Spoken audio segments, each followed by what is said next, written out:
basement living is pretty great when it comes to dealing with heat. Oh, absolutely. People are like, you don't see the sun as much. And first off, I don't like the sun. The yellow face scares me. Second, You also retain cooler air below yeah, it's just ground. cooler. It's an unfinished mechanical room, like 10 feet that way. So there's a concrete floor. It's great. Dangerous heat wave hits Pacific Northwest. Sucks to be them. Are you guys in? No, you're not. You're on the East We're on the Coast? East Coast, yeah. Oh, okay. Yeah. Uh, so people are putting cast iron pans and eggs out onto the sidewalk. Oh God. Yeah. Hey, I used to do that as a kid. People don't understand how hot Canada can get. Like, it got Yeah. up to like 80 Fahrenheit, like 86 Fahrenheit, like a week ago. Yeah. They Yeah, they we could do that. they have a one of the hand thermometers, the ones that you pointed at something. This one Hmm. shows 151.8. Oh God. Oh, never got that hot. I But will. I yeah. will fully admit. And it's true though, the asphalt is usually like another 30 degrees higher than what it should be. It's Anywhere from like because 30 to 50 degrees higher. it's because it's black and absorbing all that heat. Exactly. Yeah. It is reflecting none of it. It's all the absorptions. Alright, I'm gonna take us away from the splash screen since we're here Good talking. link. Was that mine for once? Yes. Good. Hey Shay, silence your phone before the inevitable. Yeah. Hello, it's our faces. We My here. phone's not very loud anymore. You say that, but it went off like 3 times during Colt. Well, sorry. It's alright. I don't know how to turn your phone off because it's new and it's a different phone than what I have. And it's scary. And it's scary. My phone is. I wrote a scary. thing. Uh oh. Well, no, it's just an introduction, so I know what to do. Mm. Sorry, go on. It is absolutely fine. Okay, we are live. This We are. is we're live.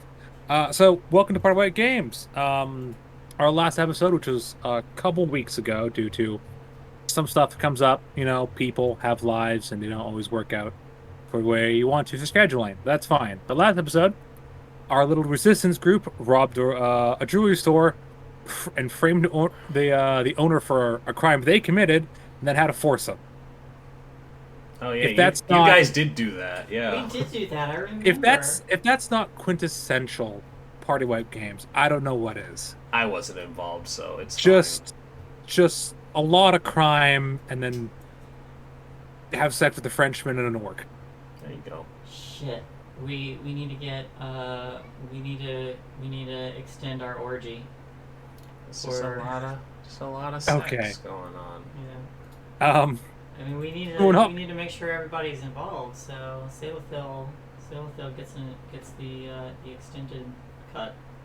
The extended cut.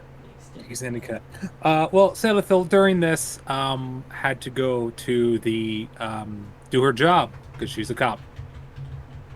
It's And there true. was a robbery, and she was there to sort of wasn't involved directly, indirectly for sure. You got the driver, but she's doing work like a responsible adult. So everyone go Sellathil.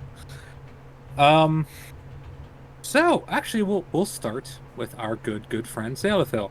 Um, you head on down to the station with your compatriots, other officers, um, and you bring the Judicer owner in for questioning, sort of trying to keep him like just want to do some questioning just to see if anything drawn, try not to make a scene and spook the guy too much.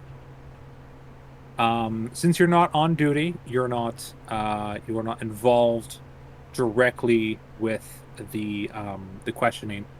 However, you definitely recognize the jewelry that you stashed. Do you bring that up with anyone? Be like, hey, this like matches reports, or do you keep that under wraps with them? Oh, I'm gonna lie my ass off. This is absolutely. Well, you're Uh, not lying because you're well, like that's in the reports. yeah, yeah. Like, That's one of them. Yeah, for sure. okay, That's definitely it. so you bring that up.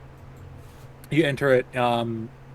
into sort of the official official evidence, but like this, and so you sort of get hounded with a little bit of paperwork since it's now involves your own case.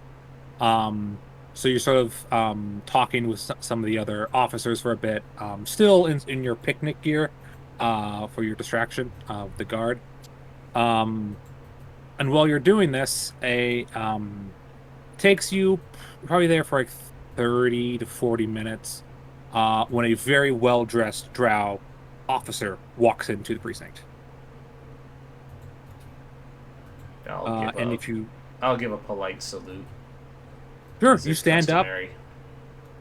and go to salute, and you recognize her.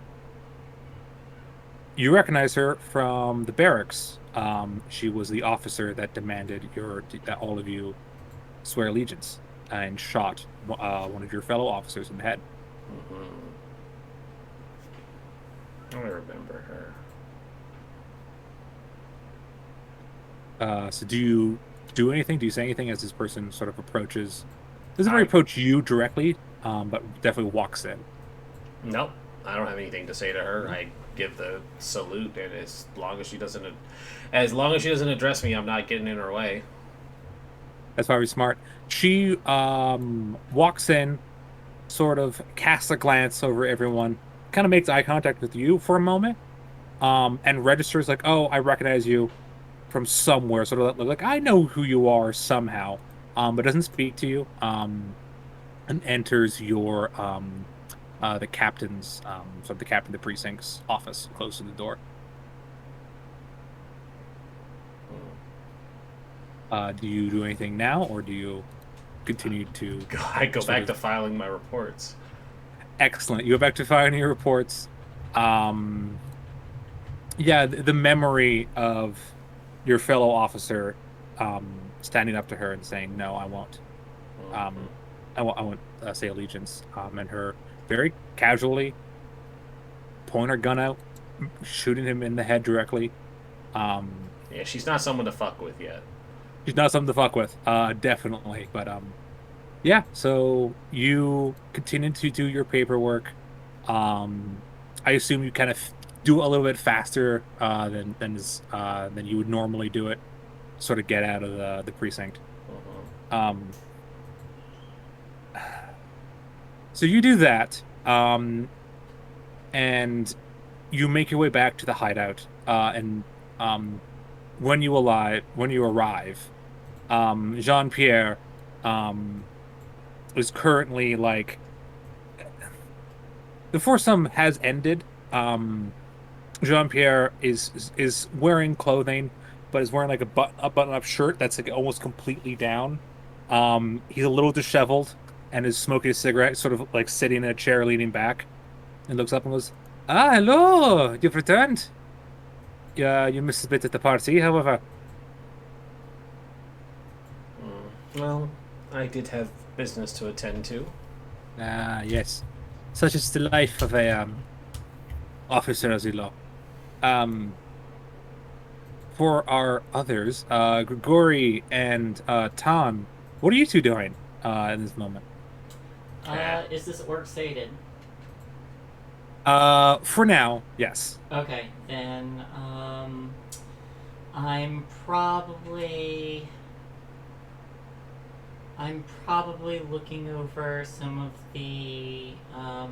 of our own intel, probably like papers, and like going back and forth between the table where they are and the board where the map is, and just trying to mentally plan out what comes next. Sure. And if I'm not mistaken, your plan was to do the armory, hit the armory somehow, get some weapons. I believe was your next. That was the next target, but something else had come up, if I remember correctly, where there was a convoy with prisoners. Yes, that is later in the week. So yeah, you could do that. But yeah, that's later in the week. So you have some time to prepare. You could if you act quickly, you could get get some more weapons and then hit the convoy, or you could wait and do whatever you want. But yeah, it's not pressing at this very second.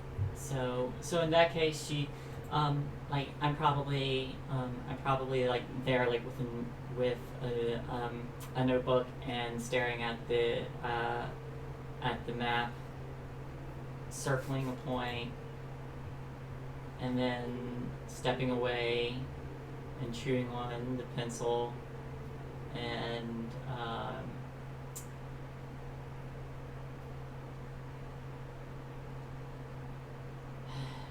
we may need to get these weapons sooner.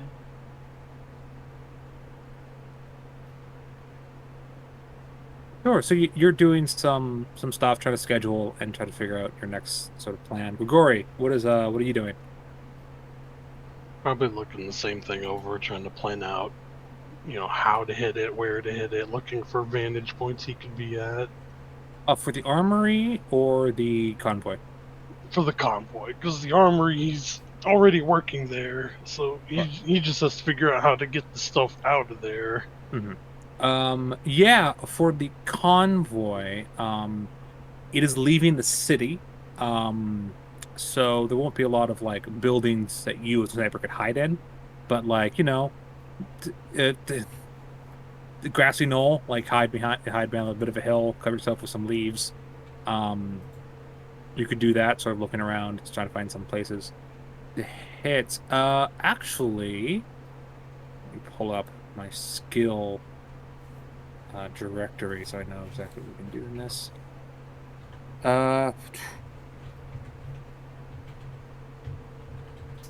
Roll me a d6.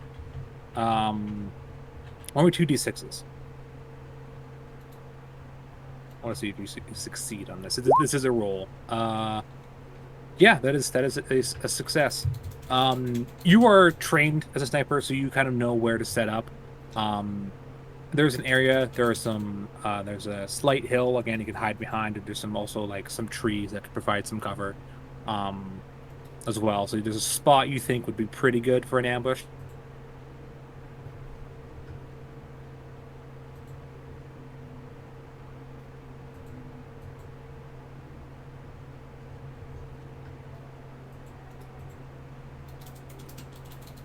Oh, did we lose Felis? He's looking dead. Felis? Nope. Is that us? Hello? Hello? Hello? We have disconnected. That's us. Sort of sitting at your little table. Oh, I'm still here. Felis, I lost connection. Yes. I To the lost stream? to you. So To me? I lost everything you were saying for a good minute there. Oh no! Oh no! You had just started with Dragon Boy. Sure Yeah, thing. he was just looking for sniper vantage points when they hit the convoy. What I'm saying is that they didn't pick any of it up. Yeah, absolutely. You can start over for the stream. Sure. The stream went down on my end. Yeah. Is that... So Okay. So all of that was lost. Fair enough. We'll let me know when we're back up. We are. We should We be are? good. Excellent. Yeah. I can't connect to it. That's what's wrong with my computer. Well, it should just be a momentary delay, but it should be back up visual side. But I can see you now, and the recording will at least pick it up. Beautiful. Hopefully, maybe. Fingers crossed. There we go. And immediately goes to an ad. Of course it does. Of course Yes. it does. Well, that means that's going.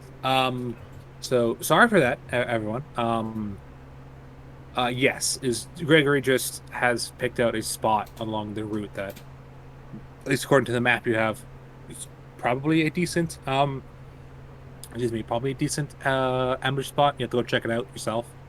But it looks decent enough. Okay, yeah, he's probably been scouting it out as he goes to and from work at the armory. It's outside the city, so you would have to like go and like it would be like probably a good 2-hour walk to get outside the city to this spot. Like it's not close by. You want to get too close to the city, or else people are going to hear shots and explosions if you guys get explosives. So Okay, you're gonna want to. then he's probably either found a map of the city to look at, or the armory probably has city maps with Mhm. delivery routes, and he's been Yes, you spying don't on work those. at the armory. You work at a shipping company, the Yeah. Fossil National Shipping Company. But yeah, no, it has routes for the deliveries for sure. Okay. Yeah, and you'd also know like it would be like if you're going to the armory with stuff, you go to, take this road, or yeah, or you're leaving. Yeah, you would know roughly where they're most likely going to be if when you lose them up. So, what is the plan for you guys now that you have um some things set to sort of get your crimes, I guess, solved in a pretty direct way. And you have a little bit of information for the weapons. What is your plan?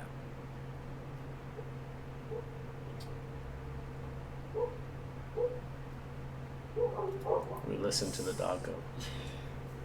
Yes, my dogs are barking at something upstairs. Sorry about that. It's okay. People are playing loud music outside. Well, I can't hear that, so. Well, that's good. It's pretty obnoxious. What is our plan, guys? We have the convoy to hit, but outside of that, there's not really much we can do. Do you want to hit? Speak up, hon. You gotta talk louder. After we get some weapons. Weapons are always important. I'm not going to rob this place with my service revolver. Mm-hmm. If we are not armed enough, we cannot hit it hard enough. If we can plan fast enough, then perhaps we can use a little bit of subtlety to procure armaments from the warehouse. Well, we should look into handling that first, then.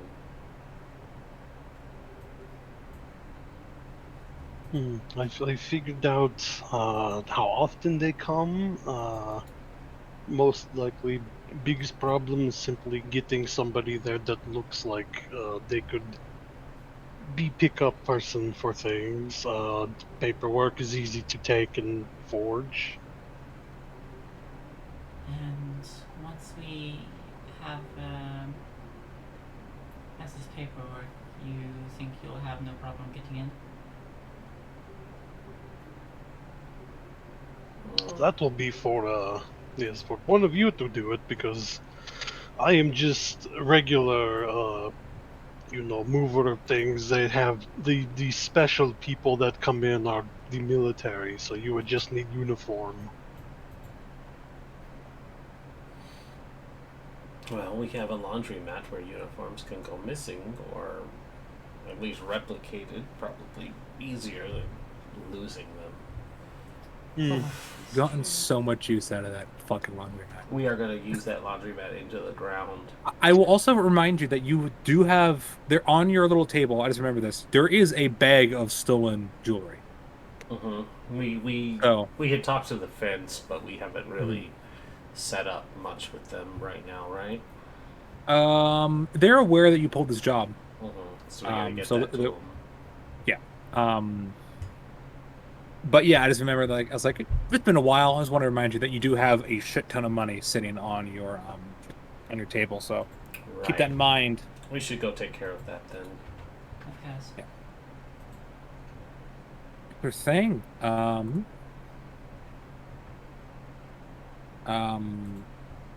Who was all going to talk to the fence then? Not the cop. Not the cop. Got it. Not the cop. Well- Gory, Don? Well, all right. Yeah, it would be good to get to know him better than set up nice rapport. Definitely will know I am not part of those people. For sure. Zatan, you're going as well. I think so. Sure. So Tan and Grigori, you head out while Selethil remains back. And Kazdor kind of looks at you, Selethil kind of looks at Jean-Pierre and goes, round two. So do with that as you will. So Grigori and Tan, you head out to the area you were told about. So it's a bar, and you head out, and you as you walk, there is a slightly heavier presence of soldiers.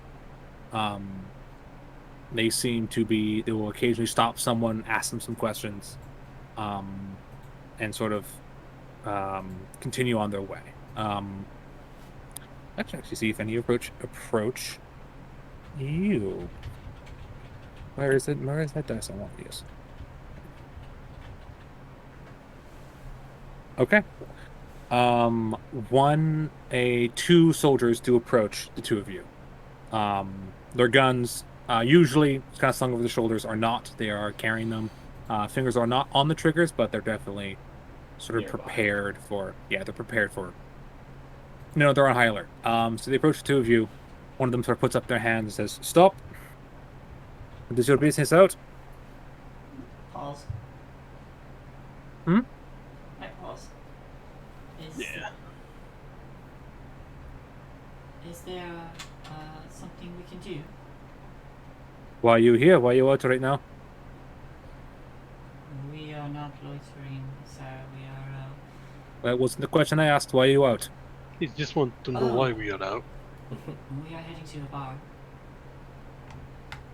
What day That is it, not a ma'am? lie. He turns to you, Grigori, and says, "And you?" The same thing. We are going to hang out. It's a slow day. Pass time, have a little fun. All right. Either of you, you can either both roll a persuasion, or you can roll a persuasion with a +2.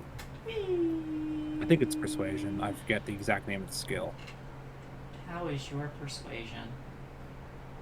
It is a D4 because that's what I spent my first thing on. Same for me.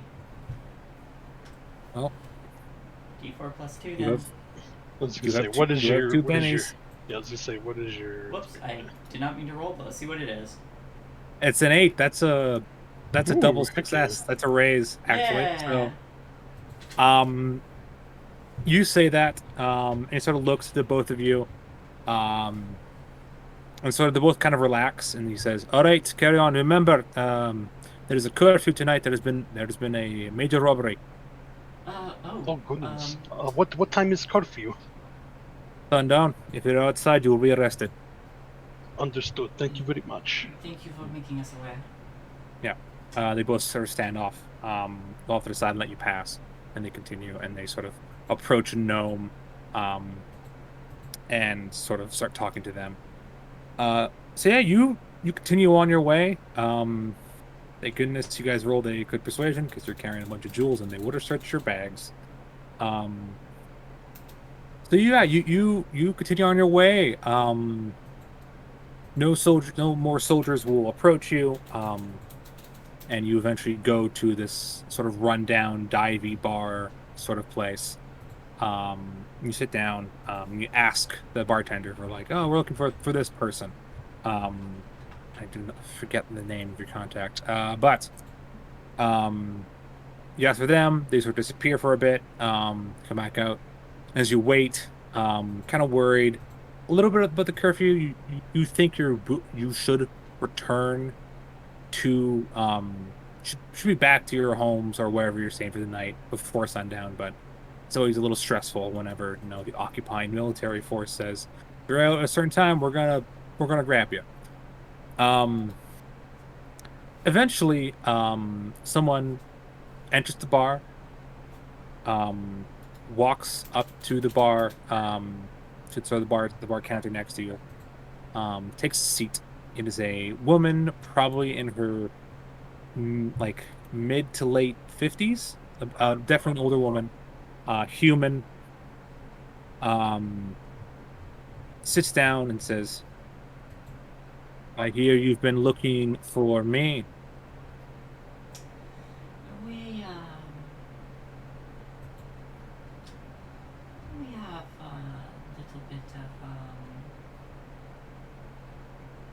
transaction to make? I keep speaking up. We have a bit of a transaction to make. Yes, I heard about that. Normally I would send a representative of mine, but this one seemed a little more interesting. I wanted to see it for myself. Well, Harper, by the way, and she extends her hand. Thing you notice is that she does not have a Fosterl accent. Her accent is from the Commonwealth. And for the viewers, the Commonwealth is a country across the ocean. Oh wow, that's far. It is.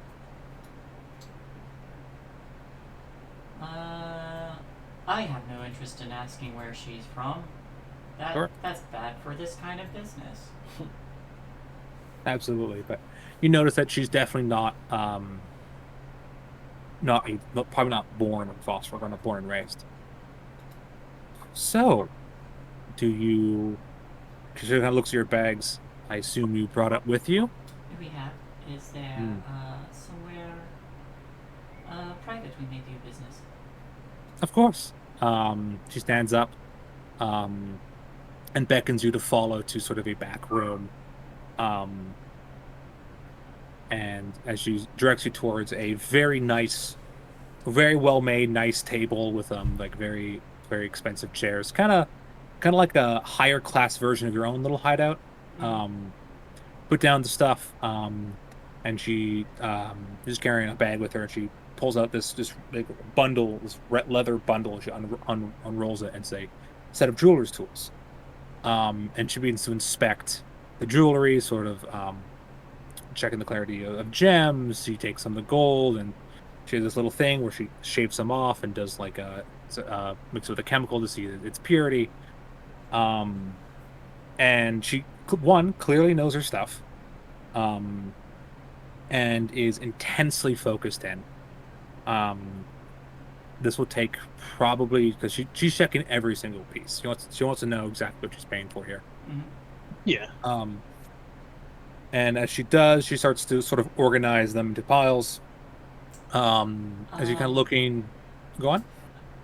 It's probably not too relevant, but I feel like as a healer, Tan would have probably she's not a jeweler, but she probably has a habit of organizing things by sight. So she probably kind of did it by how valuable each piece looked. Mm-hmm. Yeah, sure. It is organized, which she does appreciate, but she needs to like there's gold over here, just gold pieces of jewelry, gold and gems. Like these are like silver, like sort of different piles, and she starts to sort of organize them based sort of on the type of jewelry they are. Kind of similar to what you did, which again she definitely cut down the time. She looks through. She says, "This haul is definitely impressive. It'll take time. First off, these are of excellent quality. You robbed a proficient jeweler. Congratulations." Well, thank you. Yes. So these pieces are worth quite a bit. It'll take some time for them to properly go on sale. Got robbed today. I can't sell them tomorrow. Of course. Yes. However, in interest of hopefully fostering a working relationship, are we willing to front you some money as a sort of goodwill, a portion of the overall payment? Would that be fair? That sounds fair. Can I do a insight-y thing, whatever insight is in this? Sure. What is it? Let me check on the skills. I research her. I don't know if you guessed correct. For now, roll a notice check for me. Notice. Yes. Ooh. Yeah. Fuck. Okay. Cool. Uh, with a 12, what you get off her is that part of it is like you guys did rob a jewelry store and got her a lot of good material that she can make quite a bit of money off of. But another part of it is like this guy was a known sympathizer to the occupation. People knew that about him. Sort of a toady kind of guy. To use a sort of more modern parlance, a bootlicker. So part of it is like she's happy you fucked this guy over. Yeah, so part of it's like, yeah, you guys seem pretty good at this, and also like fuck that guy. So she's like, I hated that guy. Awesome. I'm gonna make sure these people are taken care of. It's probably less a hate of him in particular, more like the fact that he was a sympathizer. It was just like, yeah, fuck that guy. Cool. What was this person's name again? Harper. Harper. Yes. I am trying to find a place I can put notes in this, but there should be. It's the right after the person symbol on the top of your character sheet. There's a little section for like physical appearance, personal history, and then notes at the bottom. Yeah, there's a notes section. Yeah, cool. Getting familiar with the sheets. It's not our primary system, folks. So Harper, Harper. Underworld agent. No last name given. That's fine. Everybody knows Harper. She's part of the most secretive organization. Yes. Davos. Oh no. It's come full circle. What did I stumble into? I'll ask later. It's fine. That's right. You weren't there for it. Oh yeah, No. you weren't there for that. I literally have a list of names, and I'm like, Harper is a good name. Harper is a good name. It's a great name. It's the most secretive name. Yeah. I don't. Okay. We'll So, introduce you to Waterdeep Dragon Ice one day, and you're gonna love it. Oh no. I'll go back through your backlog on YouTube and watch some of it. Anyways, so she takes the jewels and sort of puts it back in the bag that you had brought. Takes them all, unless you guys want to take any pieces for yourself. That's up to you. I do not want any of it. Fair enough. That's absolutely fair. She takes it. She kind of puts it on the floor next to her. Takes pushes into her bag again, and pulls out money and begins to count some. And she just kind of goes through it. She says, I think this is a good seed, and puts down money. She puts down $400. Ooh. And about how much was this? Was like kind of worth. This was worth. I think you said like 12 or 1,500. I don't remember. Yeah, it was. You could get for this, you think, around 12,000. 1,200. 1,200, not 1,000. We were getting ripped off. 1,200 you could get for this. So she puts down $400.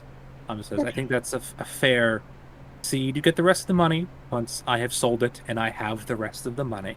Of course. Of course. Yeah. Don't worry, I am good for it. Also, thank you for not getting my man killed. I appreciate that. He was your driver. Yes. Naturally. Yeah. Very, very reliable. Does tend to be very good. If there's any more business, you're always welcome to come back to this bar and ask for me. Of course. And if you run into any more ill-gotten gains, We know you they just can speak to be you. our ill-gotten gains, of course. Yes. Actually, just a quick question before business concludes. Yes. You know anybody good at replicating uniforms? Uniforms? When you're trying to blend in for something, and Sure. if we could either find good replicas or cheap uniforms of them, and like motions of them. I think If- I think a I think they're I think having some identifying documents might be beneficial, and I look to Gregory. He'll take out like some of the paperwork that he's, with all the documentation you get for Sure. getting delivery. He's like, I also need. Do you know good forger? She takes a look at the shipping manifests. Those won't be like. No, it's like then. I feel like Tan's asking for like papers to identify a person, not just like a shipping manifest. I assume that's what you're talking about here. Whatever makes it easy to get into the armory. Sure. To be fair, you don't have to get into the armory. You The just have to be armory able to will. get the stuff out of it. Yes. Your boy works in a shipping company, which is owned by the government, so does deal in transportation of weapons. Mm-hmm. So that is like the weakest part of the chain is that point where there's not, an arm like a gate and several armed guards. There's going to be, like 2 guards and a driver who are in the truck, as they head out. Okay. So shipping manifest would work. And if you get a uniform, you could probably get in there. But if you do want IDs, those will be a little more expensive, but you could get them. Yeah, he'd probably ask about that too. Like we're looking to relieve a warehouse of a few choice items, and Well, IDs, soldier IDs would be a little more expensive. I doubt I could get one for you, my scaly friend. Since we're yes. not really accepting many Dragonborn to their ranks with the war and all. For your lovely friend here, probably could get one for her. She's elven, so it'll be a little bit easier for her to blend in. That, for one, that's risky. It's military. It's not just, a driver's license. I assume we only would need really just one identification for driver, and then guards would just, if we get a good enough uniform, they would just, don't they just $600. Mm. That's more For than the what you military. gave us. Yeah. Yes, I would. Yes, she says $600 and says, "I would be willing to take it on credit and subtract that from your future payments." Yeah, Yes, that would be good. I am making money. It is Does that include forging for these documentations to get because they will not unfortunately let Dragonborn move weapons, so whoever Yes. whoever would be dressing up in uniform needs to be grabbing crates.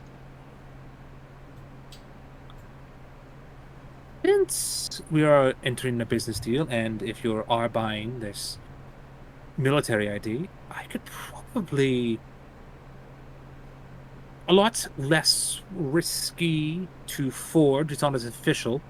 A lot of just sort of writing. You don't need to copy any official sort of known script. An extra, I'll say $75. 75 we can do for 600. No, Yeah, but 75 on top of the 600. 75 on top of Oh, 600. I could cover. Is that getting on? Well, Yeah, that would be fair, I think. we should run this by everyone. Of course, True. I do not expect you to answer right away. And the uniforms, how many would you need? Let's see. My friend here would need one with the ID, and then probably 2 more for whoever we could get to wear them.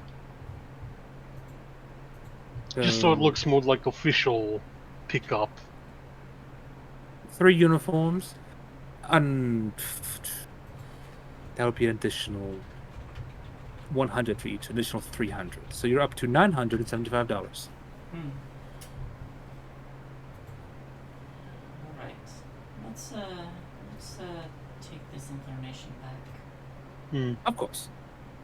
Yes, because if we could find other uniform without needing that, then hey, that knocks price down. If not, we will find money. Absolutely. And Again, it's all within your current budget that I know you will have. Again, I'll take this on credit Of course. for your future payments, since I will be making that money regardless. I just won't give it to you. this understood. We will. It sounds good. We will talk with others, and then because curfew is coming, I assume, Absolutely.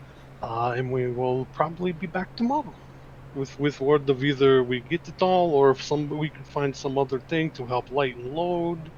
You know, Very well. I will, of course, be here when you need me. it's a pleasure doing business with you. And to you both. And she stands and extends her hand and shakes both your hands. Yep. I suggest if you not want to get caught up in the curfew, you move quickly. We best move, of course. Mhm. You have a very pleasant evening. You as well. And she sort of stays standing until you leave. And you guys sort of hurry back. A little less paranoid because you currently have nothing to hide, which is great. Yeah. A guard will stop you on the way, but you just say you're heading home for the curfew, which is true. I won't have you roll. I won't have you roll any checks for that because it's Why are you alive? yeah. Show us your pockets. Yeah. Do you guys return to the hideout or turn direct to your homes? How close to actual curfew is it Both. by the time we get back? It's if you get back to the hideout, it is.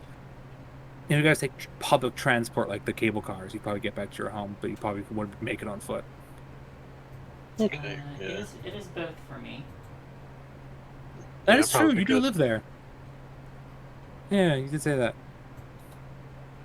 And you guys can sleep there. Like, if you're inside, they're not raiding places right now. So Okay. Say Gregory figures worst case scenario. If it takes too long, he'll just crash there for the night. yeah. So you make it back to the hideout. Selathil, Yeah. what have you been up to? Being Ah. New York. What? Oh, no. Not that. Probably not that. Probably. We elves are a proud, noble people. She's banging New York. I'm not banging New York. I don't know this orc. Why would I bang a random person I don't know?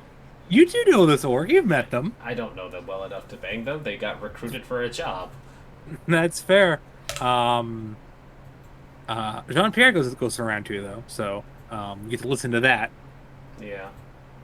That's true. I'm probably just drinking and enjoying my time. Sure, you drink for She's watching. It is like there is a bed and they're sort of behind there is some privacy, not in the open. They're trying to be polite a little bit. Anyways, so you two return after round 2 was over, and you enter, you sit down, and do you talk about the financials with Yes. everyone present?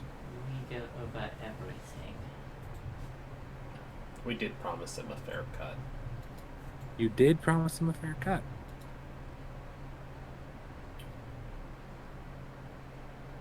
So That's everything. We currently have operation funds of 555, which would increase by another 800 when we get the rest of the payment. Well, then you minus the fees for things. Yes, and the fees for things are blah blah blah blah blah. Sounds like it was a productive day. So it would seem.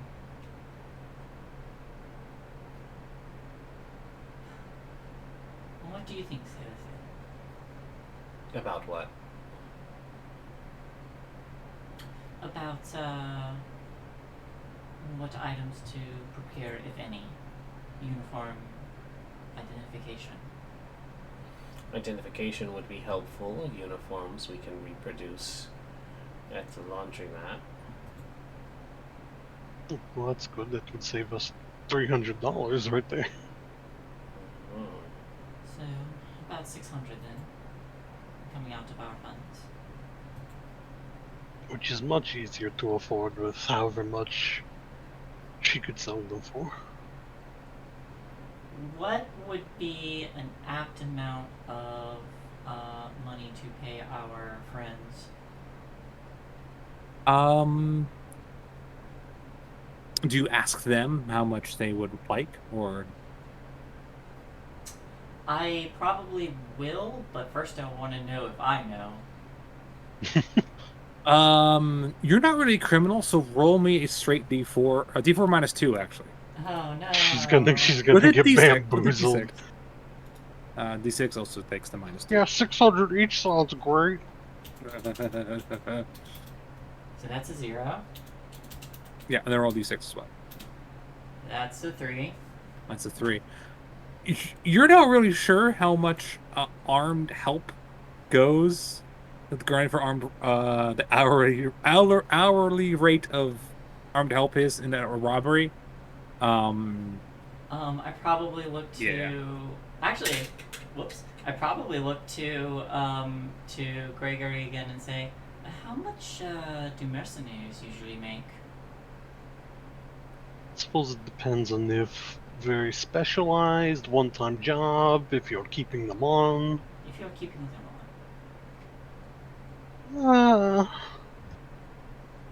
And he's just like giving that like complete BS, like he's looking them over, like, how much are you actually? Or he's, I don't know, guys. What do you think? I love you ask the man whose country doesn't really have currency, like he is a communist Oh, country. that is the point. I asked Salem. Yeah. You are just happy to 13 work. loaves. You're happy to 13 work loaves where of I am bread. from, and lucky to have food the next day. We get potatoes. We get Two potatoes. bowls of stew. I think that sounds fair. 2 bowls of stew and grandpa's coat. You did well, so also get desserts. A loaf of extra bread. Yes. I asked Salem Yeah. Used to dip in stew. the same question. Oh, okay. Say with roll. I failed my roll. I need someone. Roll a d6 with the wild die as well. Just roll 2 d6s separately. Hey. Let me roll one more. That is, yeah, I can roll one more. 8. 8. Okay, that's you guys are liking your raises tonight. Jesus. We always like our raises here. Yeah. So with that, probably like 100 each would be fair. They were in the middle of it. Is that to keep them on, or is it just for the one, like paying them on the one job? For this one-off, it'd be 100. If you want to keep them on, you could talk to them, and probably get like a lower rate. But like, yeah, we're going to continue to do stuff like this. And you guys did one work for, like, probably like you cut that in half, so 50 each. So take that from 200 to 100. And that would be like, that's a lot of money. That's a lot of money. I guess, yeah, I'll ask them, are they willing to stay on? And if they, like, try and convince them to stay on, and it'll be a lower rate, but more frequent. So Yes. it's like, it would very much be you guys can take the full payment right now and just walk away, or, if you want to make a little less tonight, but more long-term, we can negotiate keeping you on. Because we can keep paying them, just not at that price. Absolutely. Roll a persuasion check. Yeah. Wow. Oh my god! Okay. I was 5 like, other people walk in the door and they're like, "We're on too." yeah, we're in also too. We'll do want it for in. free, boss. The fuck? So I was thinking I was This like, one's on I'm gonna us. make Karzug like you need like a higher raise, probably like maybe it's 2 raises. Yeah, it's fine. You can convince them both. You talk to them for a while. Jean Pierre is pretty on board, sort of already. He's just like, yeah, let's do some more work, get some pay, get to sort of put a thumb in the eye of the occupiers. Sounds awesome. Karzug takes a little bit more convincing to, like, You get to have sex with the elf more. Say that, and she kind of like stops for a second and considers like that's definitely a point. She's an orc, surrounded by militant elves. Not the best place for her. But you do eventually convince her like you can make it better for yourself and others, and she's like, yeah, probably could. So you eventually takes you a little bit of sort of a little bit longer, but you eventually convince Karzog to stay on as well. So congratulations, you officially have 2 followers. Well, Yes. Woo! Yay! Here, put on these red shirts. We will not tell you why. It is to hide the blood. Karzog rips the arms off hers. Yeah, so you can pay them both $50 each. And I will subtract that from the funds. Sure. Yeah, you can pay them immediately since you have the money. yeah, money. Oops. Since they both work at the fucking laundromat, which is hilarious to me, they're going to start looking for because you don't get a lot of like of uniforms in. You get occasionally like a soldier will like sort of fuck up their uniform and be like, oh, I should probably get this clean before like my officer sees it because I'm like not supposed to get it super dirty. So I'll make some rolls to see if you guys can get you guys can acquire some uniforms that way. Yeah, probably don't want to steal if there's not too many people, but For sure. I Yes. actually have another idea. oh, Ooh. so Let's say theoretically,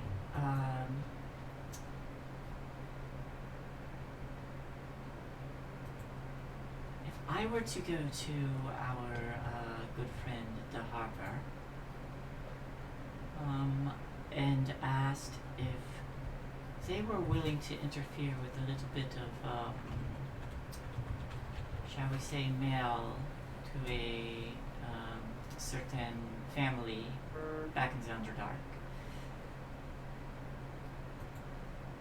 That would give us a Okay. window of opportunity to officially pick up and own the laundromat.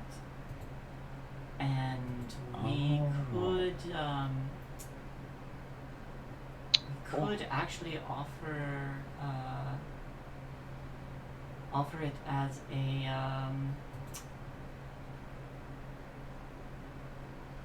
Lateral? no, as a place to, because Ton's thinking really long term, as a Yeah. No, I'm yeah. I'm liking it. Continue. as a place to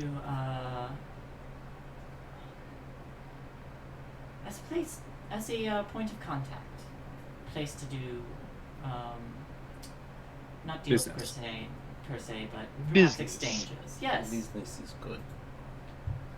Yeah. Well, that's right. We never checked to see price of laundromat. Now that it should be up on market soon. Yeah, actually, Salith could probably check in on that and see if the family has wants to take ownership of it. I like that idea. It's a very good idea. That is kind of scary. Mm-hmm. You're weirdly good at this, Shay, and I don't know. I may be a doctor, but I am a doctor. I'm waiting for the moment of realization when I see something truly horrible and I get rid of my and Tom puts the harm in pharmacy. yeah. I get rid of the pacifist and take up takes no prisoners. Yes. Oh, no. You did see you saw a bunch of people burning to death. I did. I'm gonna- I might have to change that. It's, Oh, no, this no, what I'm saying convoy is is I'm gonna gonna come do up it. with some fucked up shit. Is what I'm going to say. This convoy is gonna do it. There's gonna be all these like death and destruction. She's gonna see all these soldiers trying to kill the prisoners escape, and she's gonna get on a minigun and just shred them. There's gonna be the one soldier who's like, "Please have mercy," and she's like, "The gods have mercy, I don't." And then she just shoots him in the face. Just reaches in her pocket. Sorry, fresh out. That is a war crime. He's like, That is "Please an have-" officially war. Listen, if that's the worst thing that's happened, It, Look, she's not murdering old ladies in her sleep, so It's- she it's probably will true. feel I a lot just- better about herself. Technically, that is not a true. war crime, a murder. So that's just a murder, not a war crime. it's But just yeah. a murder. I do Yeah. like the idea of saying time of death now. Oh my god! Okay. I like that the We're- doctor's gonna be the one committing the war crime and not the two soldiers. Yeah, not the person who watched his home get like demolished and occupied, or the like, jaded. You, So you said it Doesn't yourself. I watched a lot of people burn to death. you watched a lot of people burn to death. Okay. That terrifying realization aside, you could, yes, Selathil can look in to see if the family has wish to take the laundromat. They'd have to, of course, come here to run it, at least for a time to get things set up. Yeah, I feel like if Tan does take ownership, she'd run it, but she'd have like managers and stuff, and because she's still a nurse and she still has an obligation, or she's still a healer and still has an Absolutely. obligation to take care of people. Absolutely. But free scrubs, Yeah. you gotta clean So the yes. blood out. Oh fuck. Okay. We're gonna go to the next day. Tan has murdered 3 people. She's now become the Dexter of this of this setting. What have She I is- created? She is the Black Widow. What have I created? Technically, a medical practitioner who kills people is a angel of death. Yeah. That is sort of the official thing. It's known as the angel of death. Anyways, I like It's this. don't true. become a serial killer. Fuck. Okay. The next day comes. I would like both. Yeah, I would like. Sorry, my brain just turned off there. Selathil and Gugori to both roll me a flat D10 All right. because it's a Kaboom! Oh, 3. okay. All right, both of you have work the next day. So it was a 50-50, so you guys had work. You rolled Typical. low. Yeah. So yeah, you guys have to go to work today. Actually, also Tan roll as well. You have a job.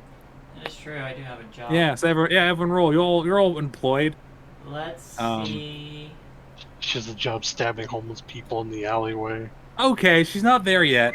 She's getting look. She's got to get her Let's- first taste of Let's blood. let's not push her to the edge on Oh Why? yeah, you definitely have work. No, I won't make you do a double shift. I won't. It's fine. A lot of people are on fire, and Oh god, you can't just light people on fire in front of her, hoping to cause a psychotic break, Grigori. Anyways, Someone steps in. It's like, excuse me, I'm on fire. Please help. And then I will do some rolls. Okay, cool. I rolled a d20 just to see like what they got. It's a natural 20 on my end. Oh. So I'll say, let's see how many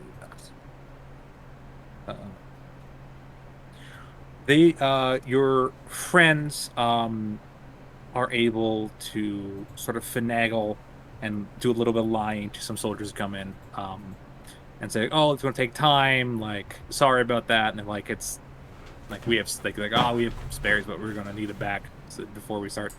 We just smell have up a change or- in management. Yeah, they're like, Please bear it with sucks, us. but like they can't do anything about it. So I'll say you guys can get 2 uniforms. Ooh, nice. They may not be the most sort of well fitting, but you do have 2. So that's fun. So you could pay the extra 100 for a third uniform if you so wish. We can't get him in a uniform. It's okay.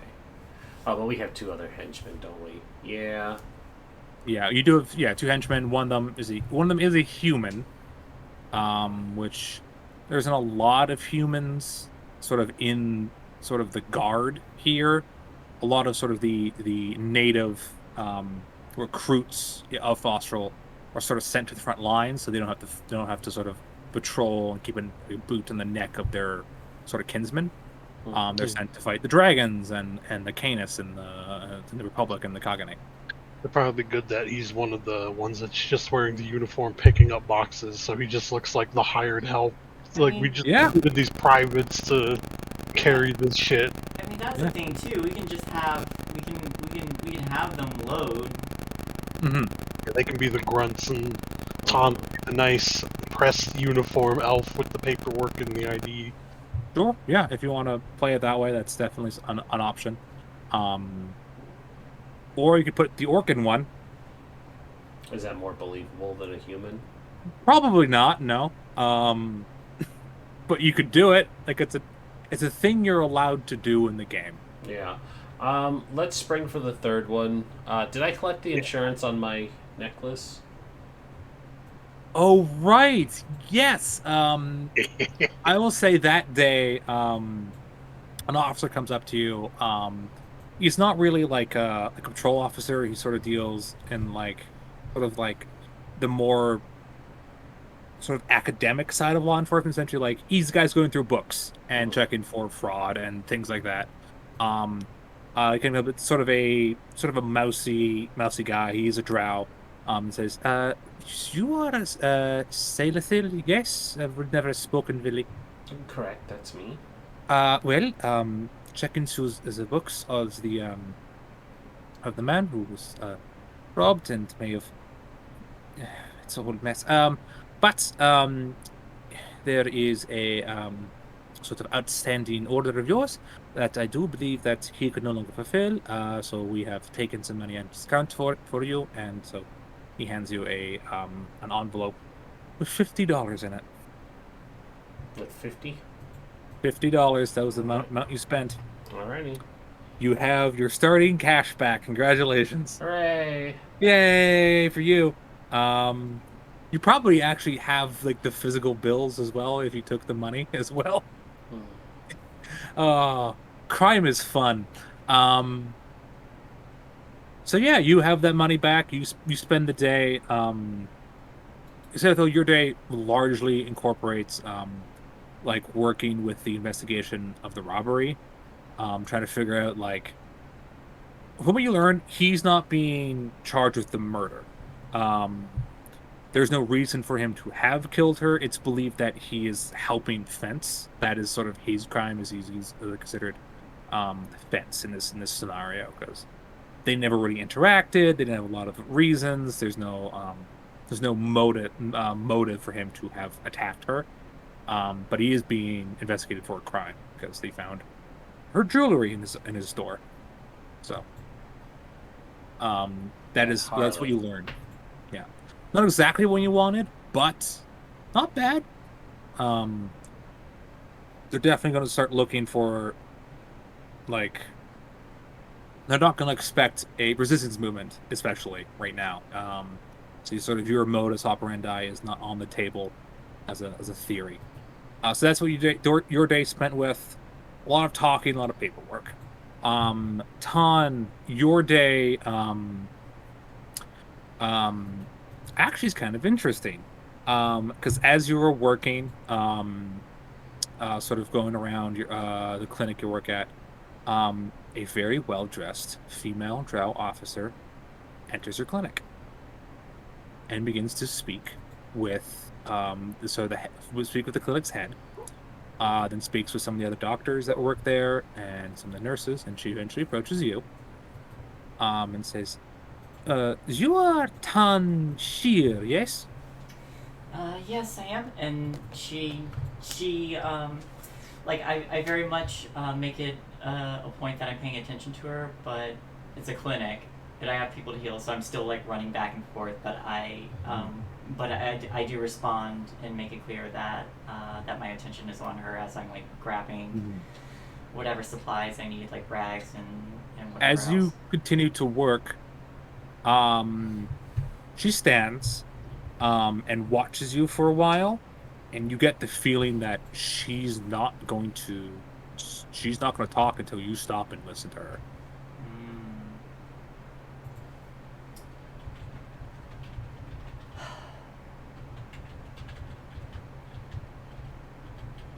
Does it look like I have anyone who's in need of immediate care? Nothing life-threatening. Okay. So I probably like peer out and count and just make sure that everybody's okay, and then turn to face her. Can I help you? I hope you can. I'm sure you heard there was a robbery yesterday. I heard when we were told about the curfew. Yes. Yes. Well, one of them was shot. One of the robbers. Oh. Yes. I was just interviewing the head of your clinic, and as well as some of your compatriots, to find out if anyone has come in recently with any suspicious gunshot wounds. Hold on. And I will pull out some notes and legitimately look for anyone with gunshot wounds.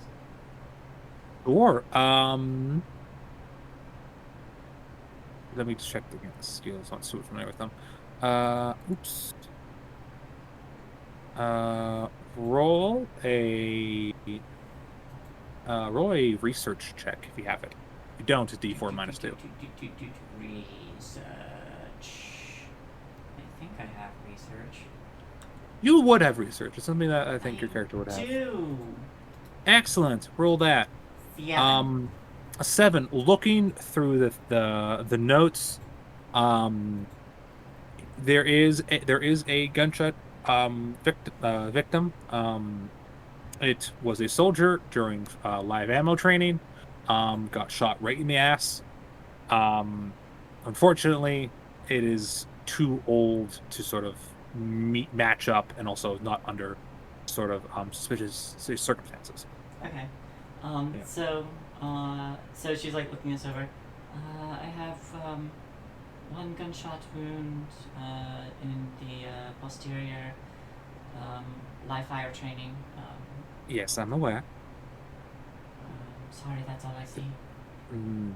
That wasn't my question. You look through your records. Have you seen any injuries, any gunshot injuries that you would find suspicious? Oh, not particularly, no. Okay. And that is true. I did not see it. Oh yeah, we patched them up in the car. Okay. Roll a persuasion check, because there's no deception. Roll a persuasion check. Is there a line? She's like, I didn't see it. Like reached behind me and made sure that. Yeah, you didn't see it, but you know what she means. Yeah, 5. Okay, that is a success. I will roll. This is a wild card character, so they're a little harder to trick. Okay. They sort of drill into you, sort of look directly in your eyes. This is a person who has seen and done terrible things. Mm-hmm. You can just... There's just something in their eyes. They're a little empty. As they kind of just look at you for a while and say, well, thank you very much. If you hear of any friends outside the clinic that are treating, that have seen anything, please head down to this town hall. My offices are there. Of course. It was a pleasure meeting you. And she extends her hand. She shakes her hand. She turns she's back is straight, very military, very Gestapo. And sort of turns on her heel and marches out of the clinic. Okay. Cool. Can I make another insight into that? Sure. Roll a notice check. Yeah. Yeah. 4. Okay.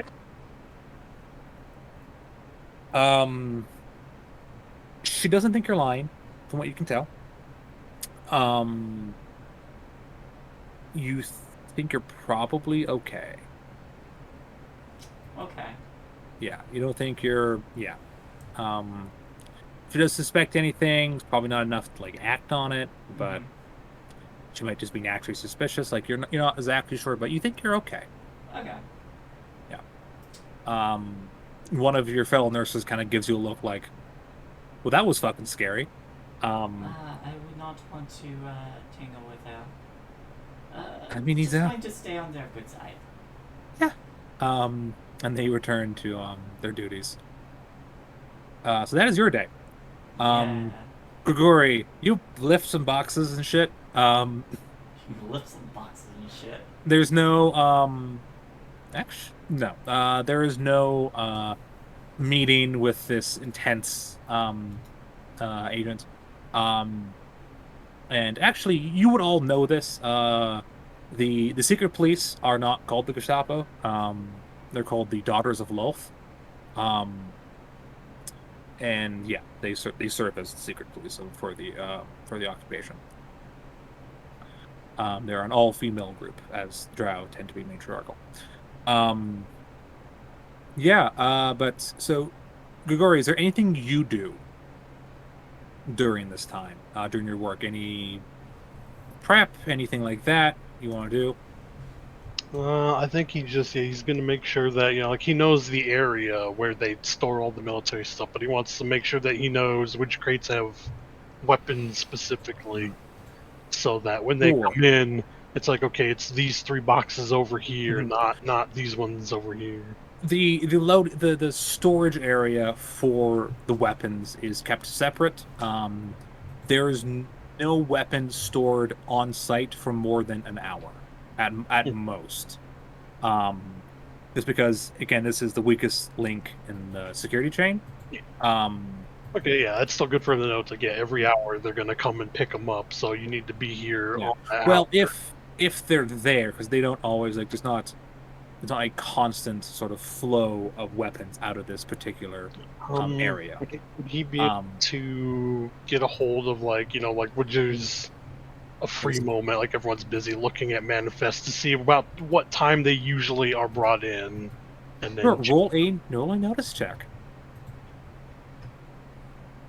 yeah. Hey, Okay. That is a success. Looking around, you sort of wait. The foreman, a dwarven woman, um, so stuff like that is kept in her office. Is not sort of shared with everyone else because weapons. Um, and you wait, and you've worked here for a couple days now. All you got to do is wait for one person to fuck something up, and that woman's gonna come tearing out of her office and yell at that person for quite a while. Not a great manager, but it works for you. yeah, Um, the and exact so you manager I need for this stuff. absolutely, and so you kind of wait, and maybe like try to like jostle some people to get them to drop something like that. But eventually someone does drop something. There's a big, loud bang. And her door, it's sort of on a second floor, kind of overlooking everything. The door flies open. And she storms down the stairs and begins shouting. And you have your opportunity. Roll stealth if you want to do it stealthily. Okay. The extremes. Um, yeah, you're pretty sly for such a large person. You're pretty sneaky, so you're able to get up there into her office.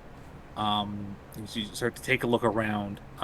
Roll another notice check, just see if you can find it. I don't think you guys have failed a roll tonight. Yes, you are The Mission able. Impossible 2 knew himself. Of course, you are. It's beautiful. Yeah, you are able to find a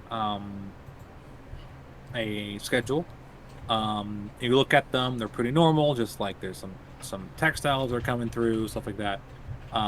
Some like industrial equipment. And you see one of them is marked specially. And you look, and it is a shipment of weapons. And looking at that, it does not give you the like what's in the shipment. There'll be this particular one's coming in 2 days. But if you want to get like the manifest, since it is sensitive military stuff, it'd probably be like in the safe that's in the office. Okay. So, yeah, he you could- at least knowing that there's like when the specific military shipment. Because if you Yeah, get there's at military- least there's probably going to be a couple of weapons, enough that you could do something. there's probably gonna be some stuff you can do some damage with, or at the very least, you could cause some havoc with whatever that's going to be in those boxes. Yeah. Yeah, you're doing decent. No raises, so if you want to try, there is the safe, so you could try to pick it. How busy is the boss yelling at somebody still? You can still hear them yelling. Are you trained in lockpicking? I am not. Okay. Since you're not trained, I'll say you would need a raise to do it fast enough. You could pick the lock, but then you would have like it would be like pretty tight to get out of the office before your the floor manager comes back and sees you at her open safe. And he very much doesn't want to be in there by the time she's back. Sure. He'll take the knowledge he has now and be like, it's too risky, and just head back. Absolutely. You leave the office. And yeah, she yells at this person. Luckily, there's nothing fragile inside the box. So he's not fired. He's just sort of bashful. So yeah, you figure out sort of what is happening. You figure out when this new shipment's coming in, so that's exciting. You all eventually return to your little hideout. Your companions will also bring the 2 uniforms, and so those are there. Who wants to go tell Harper that you guys want because you guys still need to do that. Oh yeah. Probably when we're together again in a place that we can't be seen. Mhm. So I received a visit today. I think it is in my best interest if I forego going anywhere suspicious.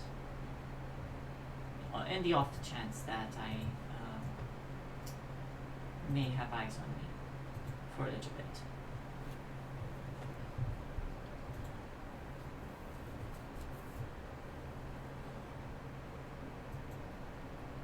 It's understandable. The more heat, the more chance for discovery. I guess I could go.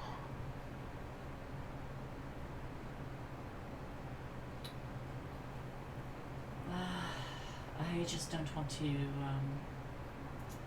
take any unnecessary risks. I think I am fine, but just in case. Absolutely. Yes. So is Serathil going with them or going with Yes, Grigori? I will go with them. Excellent. Keep myself entertained. Yeah. Anton, you're left alone with Karzug and Jean-Pierre. Round 3 it is. Okay. It doesn't have Karzug to be goes. round 3. Hey, Karzug's up for it. Okay. Exactly. It's just called afternoon delight right now. Yeah, Jean-Pierre is just like, not today. I'm still sore. Spirit Yeah. is willing. This is very, but body's unable. So you enjoy some bonding, while Salathiel and Grigori head back to this dingy dive bar sort of place. He asks for Harper. After about probably around 10 minutes, Harper arrives. Sort of sits down next to you at the bar. Says, "And you must be the one who met with my man the first time." To Salathiel. Yep, sure I am. Well, it is good to meet you. I met your associates the other day, Grigori. Nice to see you again. Pleasure. So, I am sure you're aware that your companions, Grigori here, made a tentative deal with me to acquire some goods. Okay. What parts of the deal are going ahead? What parts are not? I'll look to Grigori. Well, we have acquired 2 other uniforms, so we will Oh. be needing 1 plus the ID and paperwork forging. I So did also discover when the shipment will come, so that can be put on there to ensure authenticity. wonderful. I will definitely get that information. She reaches into her bag and pulls out a little notepad and slides it over to you. And he'll write down everything he saw on the manifest, like the time, and while Sure. there's no knowledge of, he'll write it down basically how he saw it, of just like special shipment. And, Yeah. As much detail as he can give. You give it. He takes it and says, "All right, so the ID, a manifest, and 1 uniform, $775. I am so tempted to say gold whenever I think over dollars. Is there any? No, that wasn't the question. Says, I assume this will be taken out on the credit. Yes. Mhm. Indeed. Wonderful. Your goods will be moved as soon as they can. Do not worry. In the meantime, she looks at the time, looks at the date. It will be tight, but I can get this to you by the morning of. Excellent. Yes. I'll have to do some convincing of my expert, but his needs are simple and base. I Uh-huh. It is very appreciated. Yes, of course. Good news business with you both. I hope to see you in the bar again soon. Of course. She when she sat down, the bartender gave her a drink. She didn't order. She sat down, drink came out. She finishes it, and then she leaves. Is there anything any of you want to do in the interim? Let me just check the time of the plane. Is there anything you want to check in the interim before you attempt to do this? Let's see. So we've got them that can wear the spear uniforms. Ton will be the main one with the ID. I think we have pretty much everything covered for picking up the shipment. All we need now is to find out how much the laundromat would cost to look into buying that. Right. Sailthel could do that since it's something that she could easily find out. The Then- laundromat would cost you. Oh God, how much would the laundromat cost you in 1940? I'll say you sort of kind of wonder like, oh, what's gonna happen to laundromat? You're just kind of curious.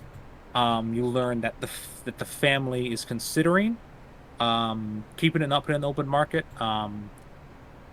But that they're not like we're going to do this. They're like, we could. Like, it'd be interesting to get out of the Underdark and go on the Cerberus and live there. So probably you could convince to sell it. And you learn that probably a good price for that would be like $1,000. And that would be plenty to be family to be like, yeah, it's a lot of money. You know. So That's not bad, especially for a laundromat. yeah, and everyone uses the fucking laundry. Everyone has to use laundry. Yeah. So it's a good business. Yeah, they're probably gonna be like, there's a sun up there. And Yeah, money only shines when it's in the sun.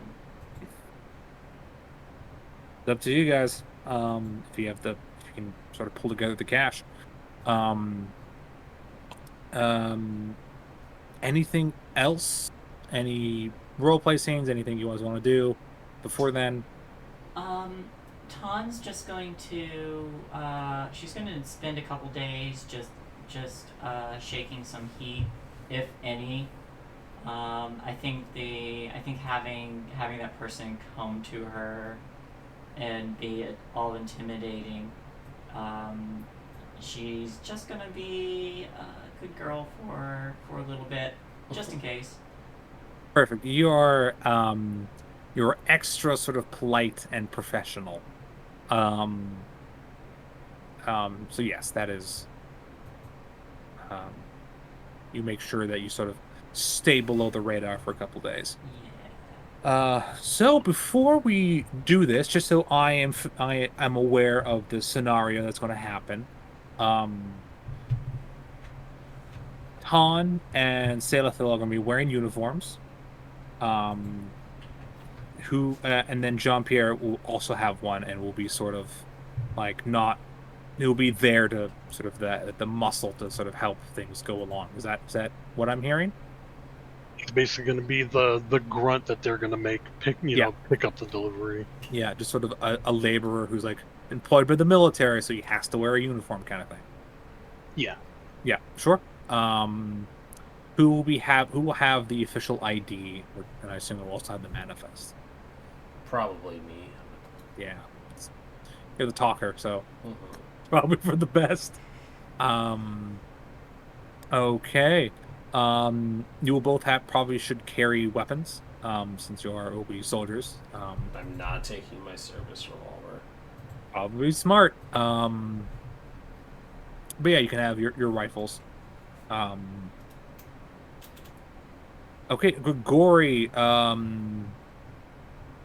I assume you will want to be there in the building when this happens as well, just to in case.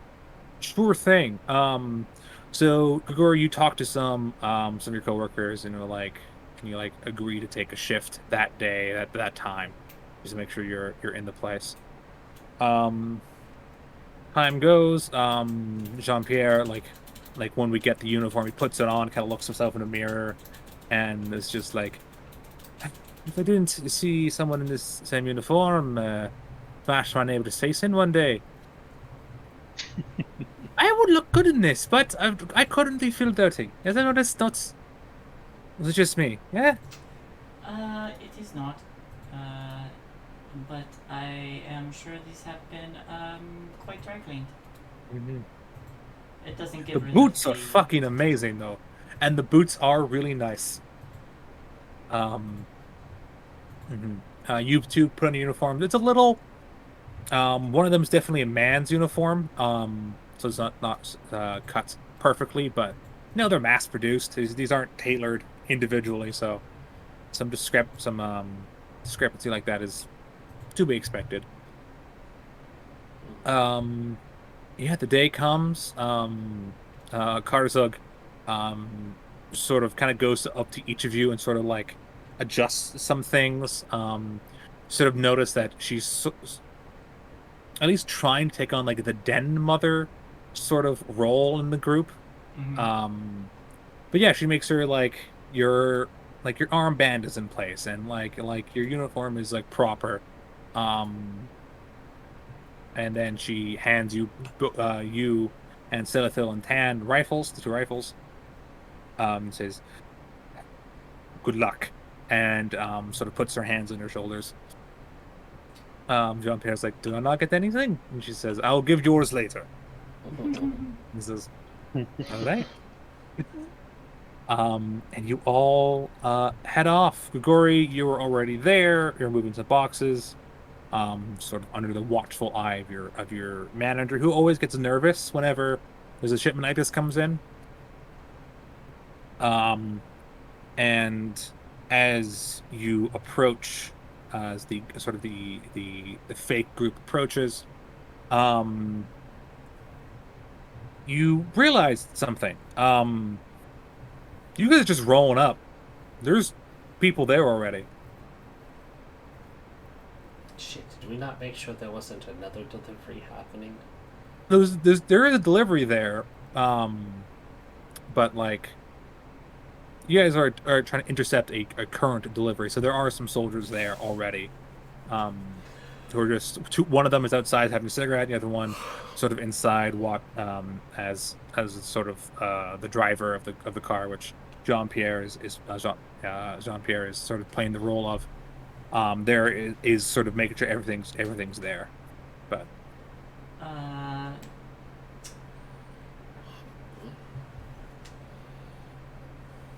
no. What didn't? Okay, I'm a little confused. Didn't Gregory take that position so that he was No. the delivery? No, Grigori. Because he's not allowed to. He's just Grigori's not a allowed worker. to be in there. He's a normal dude. This is a military operation. There was a delivery already there, and you guys are trying to intercept the delivery. You haven't put in a fake delivery. It's a real delivery that you're trying to steal. Okay. So there are some soldiers there. Time to gaslight the shit out of these guys. I'm gonna to go gaslight some home. Nazis. Gaslight some Nazis. You gotta be tall. You gotta shout. Okay, make sure you have your mustaches on, everyone. I put my mustache on. Okay. That was the plan. No, I don't put a Okay, mustache on. I just wanted to check. Oh, that would have made things So- go down. It would have so been- fast. Say Latel's already got a mustache. Oh wait, we're not supposed to wear this? What do you mean no mustache? When did we change this plan? Jean Pierre sort of strokes his own mustache like it's natural.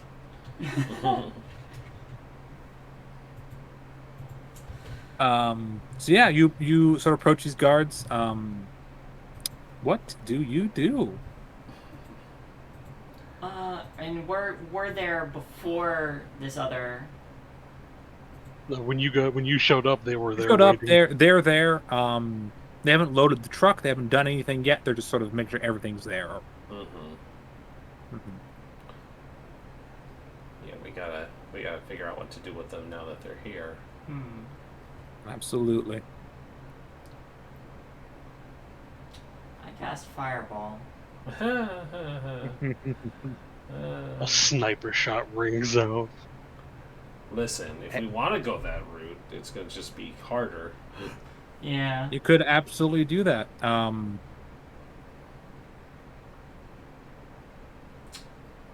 You could talk. You could shoot. You could gaslight. Yeah, I'm gonna like, how dare you all be here and thinking you have a job? You're really not good at this at all. What made you think you could be soldiers? It's just the worst, and that uniform makes you look fat.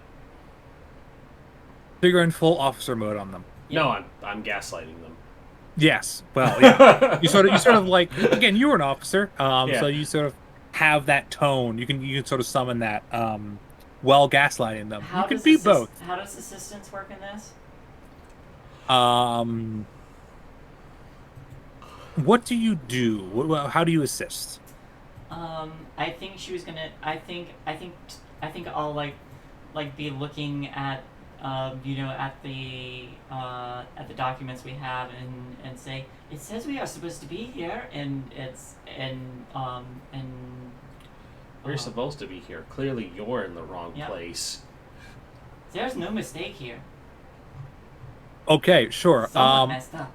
If I am aware, well, what I'm going to do, unless I'm going to read through the rules after, because I don't want to go through them right now because we're playing.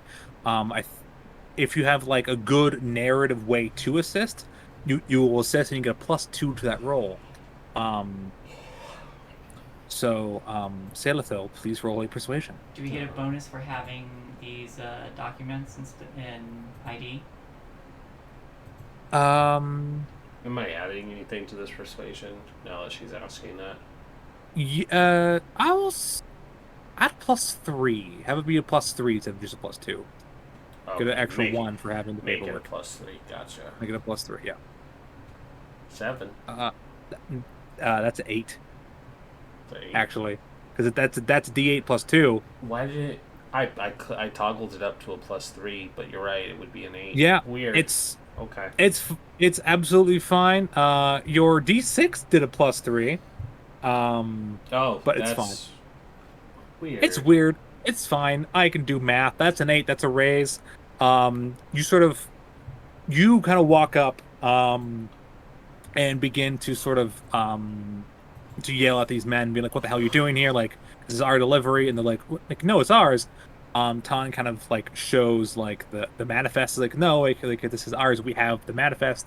Sort of look at it, and they get a little overwhelmed. They're like, "Oh, like this like person's yelling at me." This isn't and worth they're it. they're in the uniform. They're kind of like freaking out. The driver I want again, who's I want to just a add. schmuck. I want to add something if I could. Absolutely. Not only do I want to like cow them into compliance, but I want to yell at them enough to load up our truck.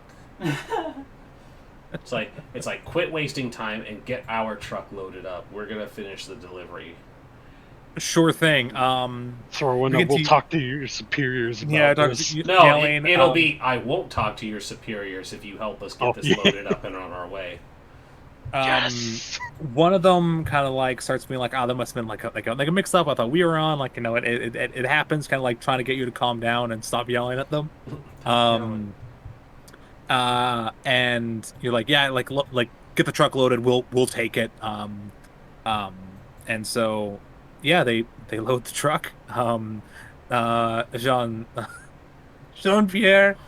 Oh fuck, Jean-Pierre kind of watches this like, "Oh God, I'm glad these people are here." And sort of watches you just shout at these people. I drew a card. Don't worry about that. That was just me playing around with my mouse. Definitely not worried about it. It's fine. Don't worry about it. It's just a joker, but it's fine. No. So you went to just shout and kowtow these 3 people into doing their work. The soldiers who are off, like, they're not the loaders. Like they're proper soldiers of the Empire. Like they're fine. And this person comes and yells, and they start loading the boxes as well. Jean-Pierre sort of climbs into the cab. There's not enough space for all 3 of you, so someone's probably riding in the back. It's like a classic like canvas covered truck. So one of you can climb into there. One of you climbs into the cab next to Jean-Pierre. And yeah, Jean-Pierre kind of like puts it into reverse. He's just kind of like a little nervous because he's like, I've driven before, but never something this big. All right. Just and he calm. he very carefully, very slowly sort of backs out. As the 2 soldiers kind of looking over their own manifest, being like, what the hell? Like they're like, why do they have one? Why are they on it? They're confused. And the truck sort of backs out, pulls out onto the street. Very successful. You guys are rolling really good tonight. That went much better than I expected. Well, we're not home yet. Yeah. Here's a question. Where are you guys going? This is a military truck. Yeah, we can't stay on it for very long. Yeah, so like you can't like. Yeah, what do you guys want to do with it? Well, what's our nearest safe spot? The The laundromat. Actually, the laundromat is kind of like a safe house, a little bit. Not as secure, but But we you might don't. go there. You could go to the bar, try to Well, park that it in the actually wouldn't be alley. bad. You go down the alley where the laundromat is, have them quickly dump it off inside, and then drive the truck back. Keep in mind the laundromat is in a residential area. Yeah, Yeah. that's true. That you could probably, if you're quick, like maybe pull it into the alley behind the bar and load it that way. Yeah, like you're having to make a detour. Something, or just like pull it in there and like move some stuff so people can't really see what you're doing. Like just couple options. Let's back it in. Let's back it into the alley near the bar. Get it unloaded, and then we'll make the truck disappear. Okay. Pull the sticker, the army sticker logo off the side of the truck. It's painted on there. I painted It's not a over it. sticker. Yeah. Let's get it unloaded quickly, and I'll dump it. Sure. I would like everyone, and I will make some rolls for your companions as well, to just roll a straight up strength roll. Oh, fun. Oh, fun. Yeah. Oh, fun. Next door is stronger. Hey, 5. One success. Nope. I'm Nope. supervising. You do have 2 bennies. I'll Keep that in mind. reroll. You could use because it is not. Okay. It's 2 That's successes. a 4 on the wild. Okay. Yep. Frost. Oh, me too. Everybody. Oh no, it's my one badge. We're all bad at strength. You got a bennies too. You have 2 bennies. You can spend one of them right now to reroll. Yeah, let's. Hey. That's a There it rise. Excellent. Jean-Pierre is a fail. He has no bennies because he's not a wild card.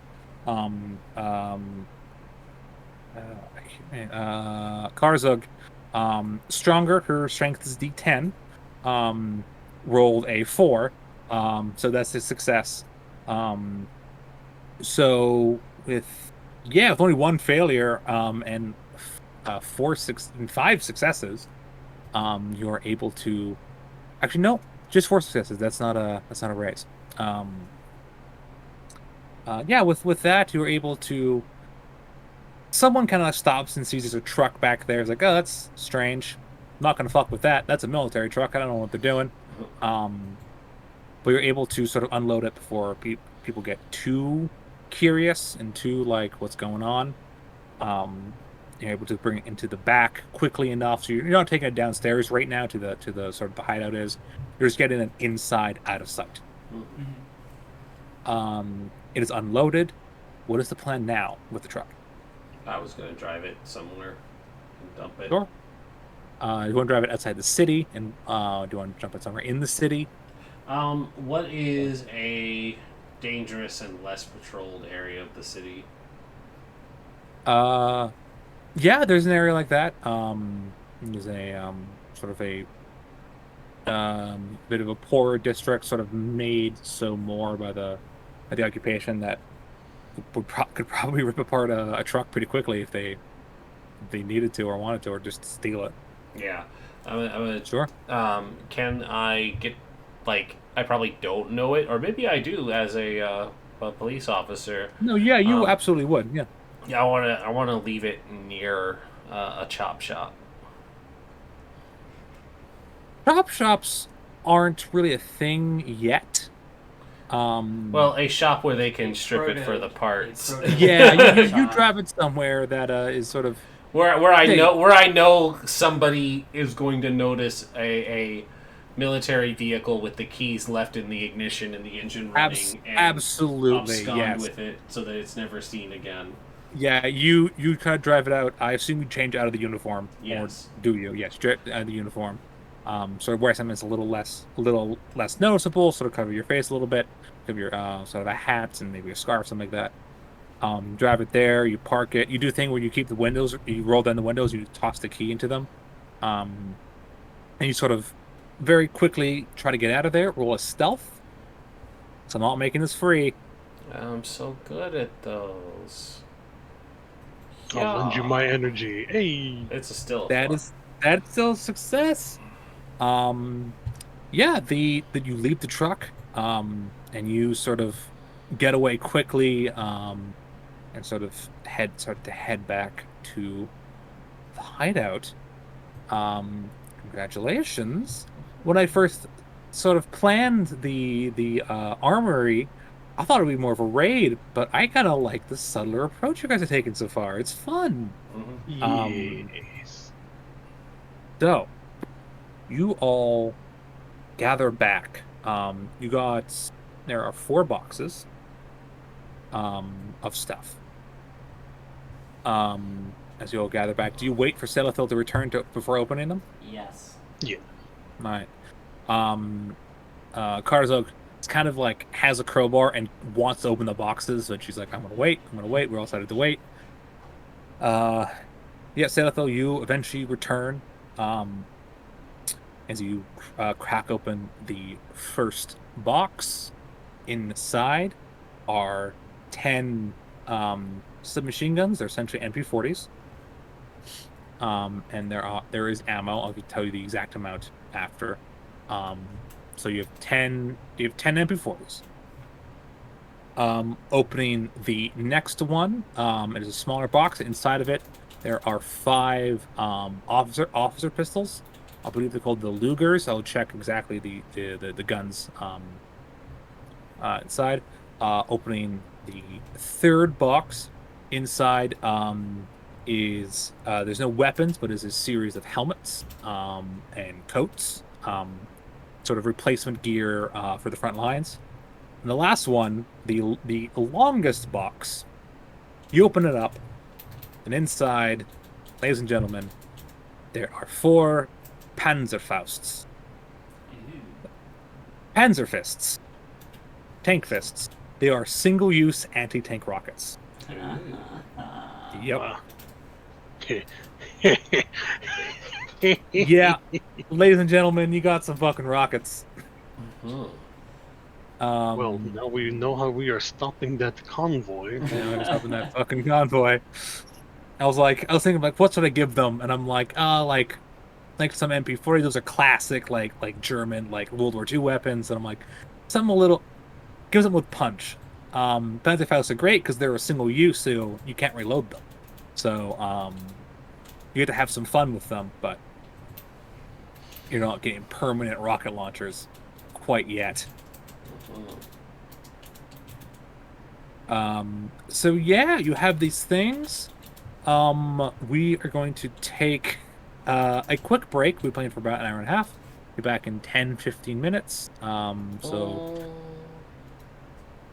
closer to 2 hours, but yeah. We'll go for a bit longer. Is that? It only says an hour and a half because of the disconnect, but yeah. Right, yeah. We went over. It's sure. We're at an hour and 48 minutes. Then yes. Enough. Then we'll take a break here. Come back at the 2 hour mark or whatever. Whatever. Yeah, 10-15 minutes. Just to get some water. My throat's starting to get a little dry, personally. So everyone do that and plan your attack on the prison convoy. Yeah. That's next, folks. Going to be probably your first real taste of combat in this game. Yes. Oh no. Prepare for that, pacifist Han. I don't have to kill anybody. I just have to let other people kill guys. Pacifist Tan will relax. War criminal Tan will take over. Yeah, we'll see. We'll see if Jack the fucking what is it? Jack the Ripper. Jack the Ripper from Metal Gear Revengeance, Metal Gear Rising. Tan's actually a trained child soldier this whole time. She's a cyborg killer. Anyways, where is this thing? Here. I'm trying to find. I think this is the right thing. I'm trying to find the German weapon so I can. Oh, Panzerfausts. Panzerfausts, yeah. It just looks like a really big stick grenade. They do. They're a really small tube just a giant rocket on the end of it.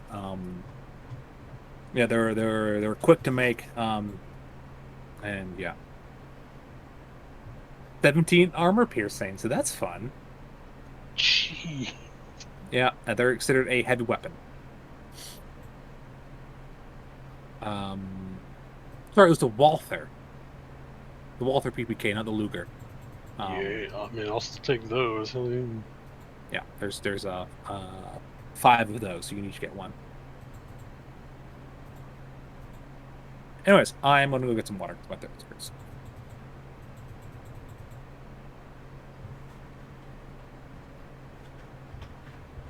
hey, even better. That's the James Bond handgun.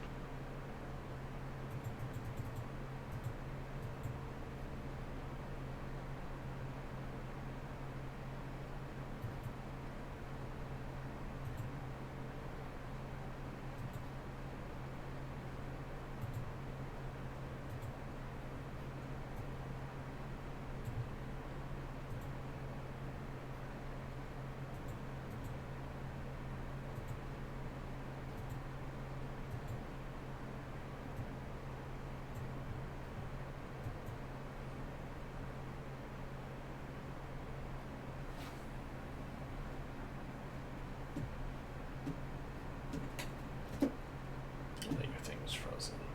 Oh, it is? Shit. It's not you. It's OBS.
Hello?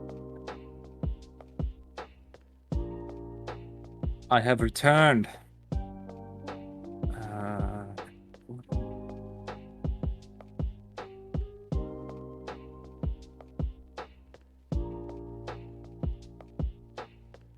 This place used to have a population of 50,000. Now it's a ghost town. You okay, bud? This is a really silly Call of Duty quote. 32D. Oh, okay. Sorry, I'm just reading the MP40 stats, so I know exactly. So you can fire the MP40 a certain number of times. You can fire, well, good to know. You can fire the MP40 11 times. Although the last one, the last firing will have less bullets. Last shot will have only 2 bullets. It's the same amount of damage. It's just the rate of fire is 3. What would you put the officer pistol as? The officer's pistol is a Walther PPK. Let me check the exact. Let's look at the Walther PPK. Not the Walther PPK. Maybe it's it's like classic like German handgun. Oh yes, because I'm trying to look for it, and I have no idea what to look for. Yeah, the Walther P38 are the ones you guys have, and it's on page 152 of the Weird War book. It has a range of 10, 20, and 40. Damage, there's 2d6 minus 1. Rate of fire is 1. Weight is 2. Has 7 shots with a detachable cylinder. Has a detachable magazine. Has no minimum strength. Is a semi-auto weapon. Ooh, very nice. Yes, I'm gonna figure out what auto does, just so I know. So, auto. Motive. I'm sure it's actually not here. I'm sure it's the other one. How you doing, Jay?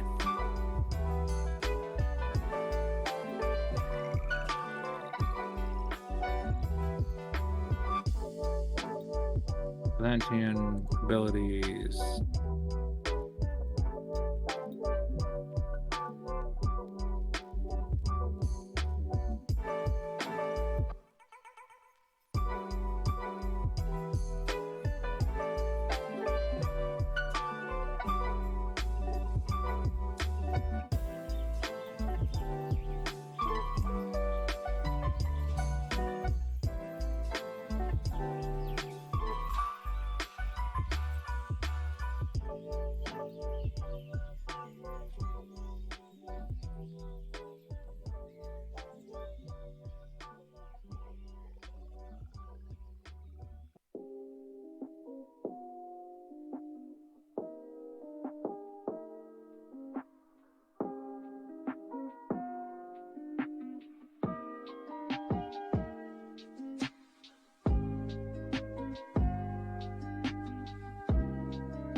Oh, okay. Automatic weapons, those rate of fire of 2 or higher, fire much faster and inherently different than other firearms.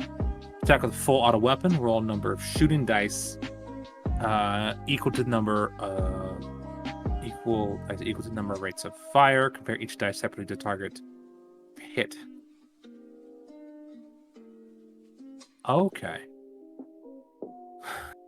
Interesting. So you would roll your shooting dice 3 times, and then 1 wild card. 1 wild dice.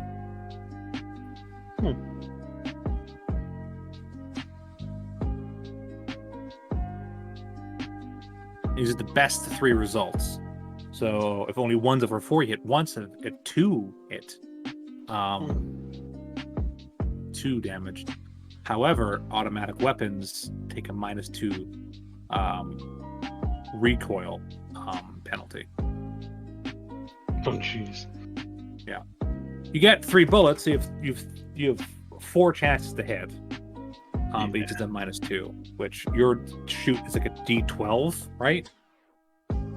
Yeah, Or D10. My shooting is max at D12. Yeah, you're gonna fucking wreck shit with these. Fucking once you get like a full machine gun.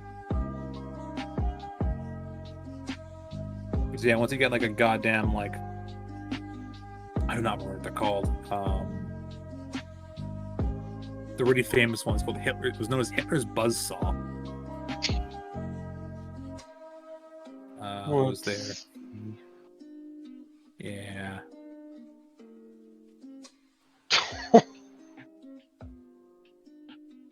The MG42. That's it. There's the MP40 shooting, just for shits and giggles. Jesus Christ. Well, you would roll 3 times. Oh, even better. Yeah. Oh my god. That's a 32. Here, I'm gonna do something. I'll just looper shooting someone. What is? Yeah, I'm gonna check your thing. Where's you? Grigori Vassilar. Oh, Shay, I like that art you posted. It's really nice. Yeah. MP40. It should. Okay. Jesus Christ. So let's see. For that one, we'll use the. Yeah. So you would. Yeah, you'd hit. But for this, because for some reason it's not doing the thing it's supposed to. I'm gonna try just to see if it's working the way it's supposed to. I'm just using your sheet for a second. Okay. Good to know. Rin, we're just talking about automatic weapons, just to figure out how they work. Okay, what is?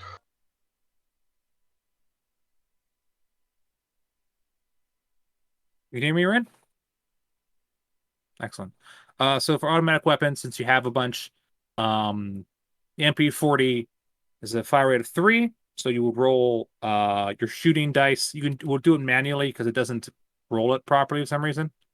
You roll shooting dice 3 times, and then one wild dice, and you take the best 3 results. And if whichever one hit, and then you can roll damage for each bullet.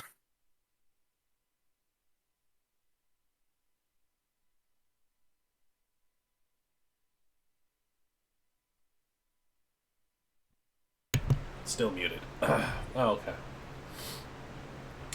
So how badly did Grigori kill with that 32? Oh, he hits 12 damage, bonus 3 damage. Just for that's the 3rd shot too. Yeah, that's a lot. That's a lot of damage. He fucked someone up pretty bad with that shot. That's like got him like up in here somewhere. Like hit a bone and cracked it. Maybe not killed him outright, but it fucked him up. It's like Batman. I didn't kill you, but you're gonna wish you were dead. I was reading some of these powers, and I came across Summon Ally, and what I read was Call Elemental, Ghostly Dog, or Dimensional Dude. Ghost Dog. Ghost Dog. Dimensional Dude? I read Dimensional Dude, but it says Dimensional Double. Oh, My brain no. translated Dimensional it. dude is now canon. Yeah. Yes, dimensional when you do that, you will not summon like a man. You will summon the Big Lebowski, Nice. He is Hell Lon cool. yeah. Lebowski, and you'll just be like, "What's up?" And then you put a gun in his hands and be like, "What? What?" He What? always abides.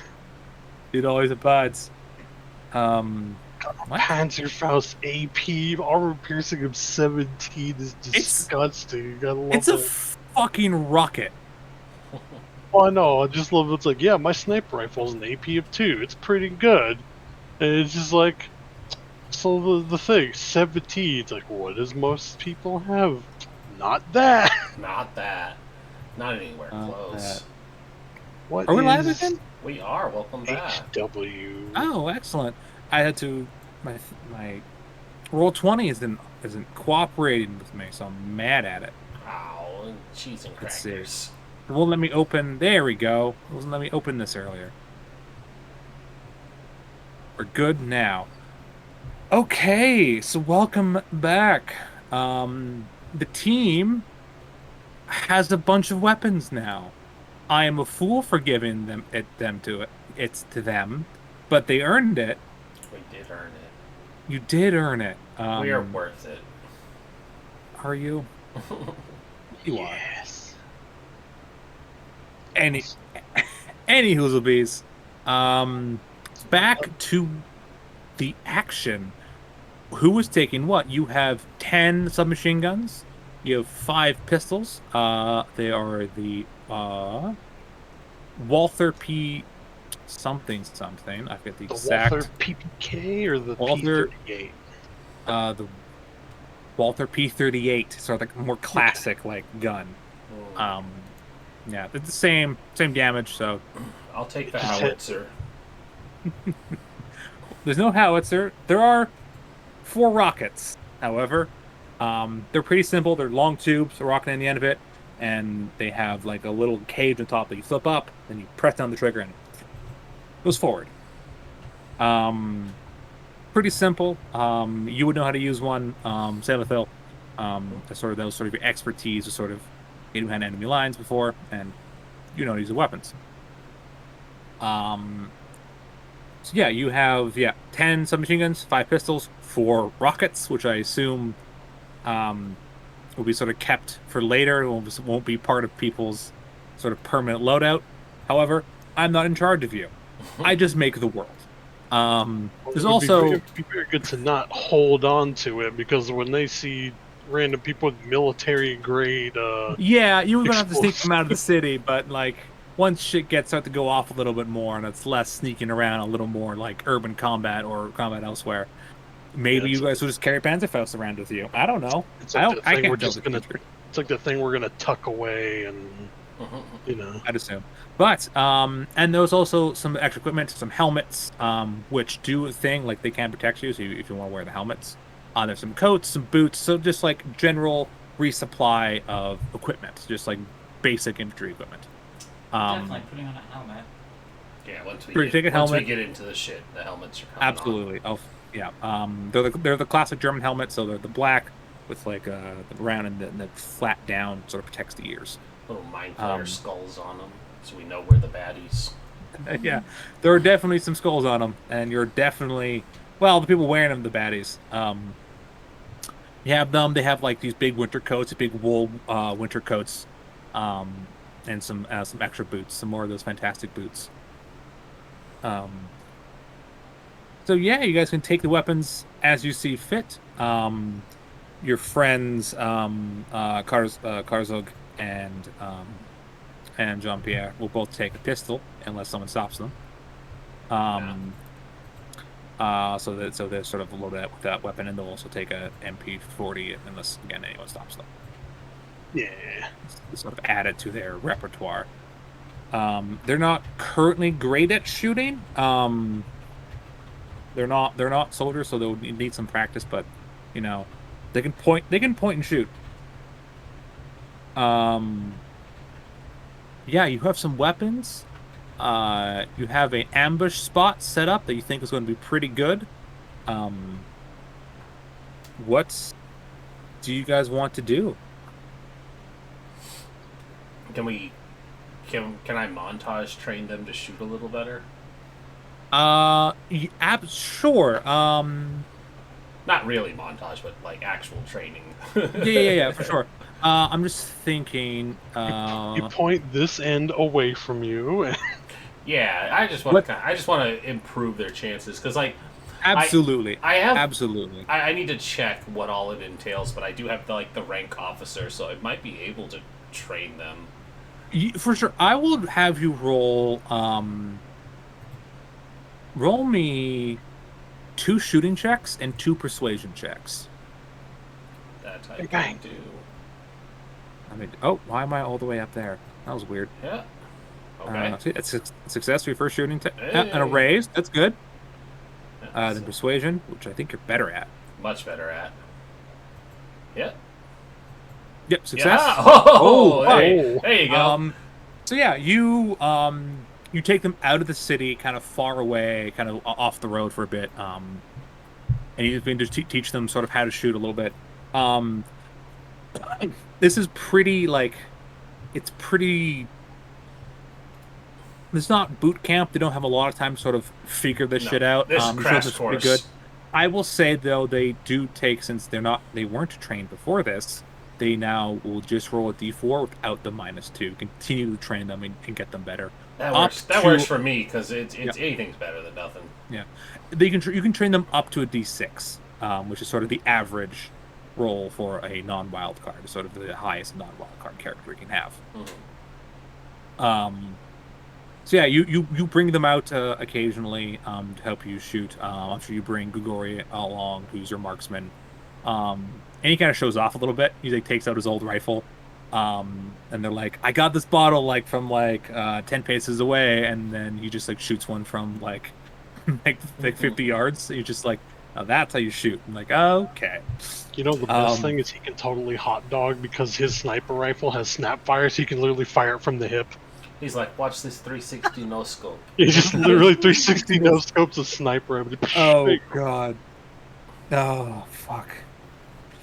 Anyway, look, we had to zero many womp rats where I come from. It is very boring. And by womp rats, I mean kobolds. They do exist in this world. That's impossible.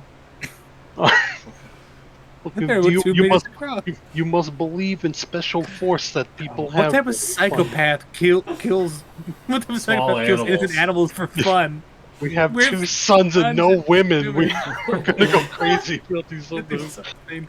Anyways, moving on, the Family Guy reference. I will say, Phil, this is something you would encounter because you're the cops. You're back at your job. There's a bit of an uproar going on as a truckload of military equipment was stolen. No. Yeah. You are not assigned to this case. The military's taking it over, obviously. However, that woman returns the next day returns to the precinct and is fucking pissed. You hear her shouting at the captain for a good 2 hours. And when she leaves, you see in her hand she has taken his badge. Oh no. There's blood on it.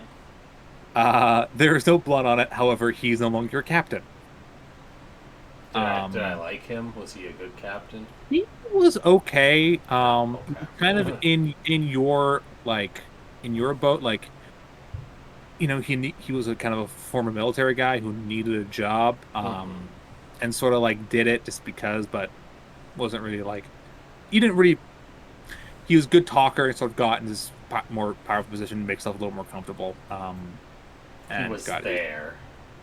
Yeah, he wasn't an advocate or anything. He just didn't really do anything about it either, though, kind of thing, Guess who's joining the resistance now?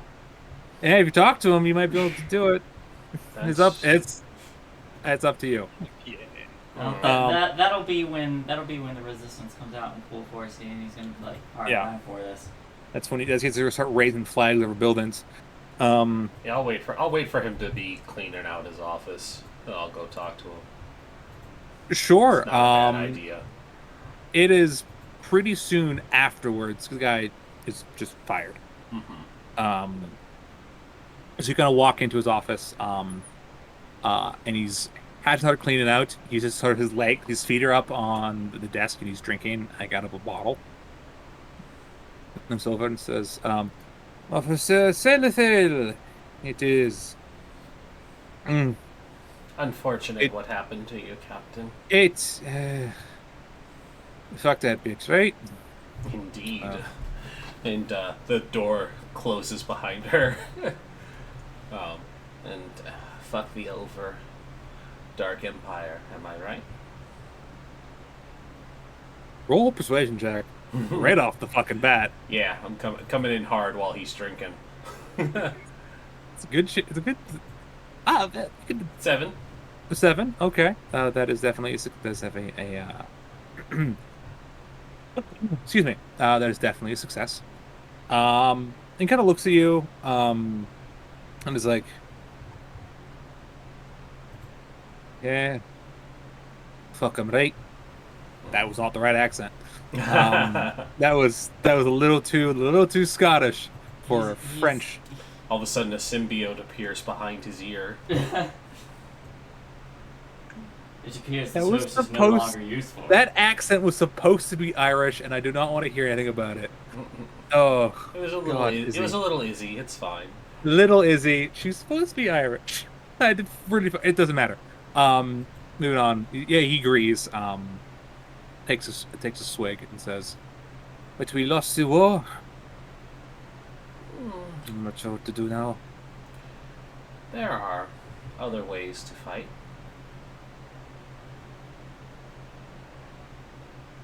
I hear now that you're out of a job, you'll be looking for more steady work anyways.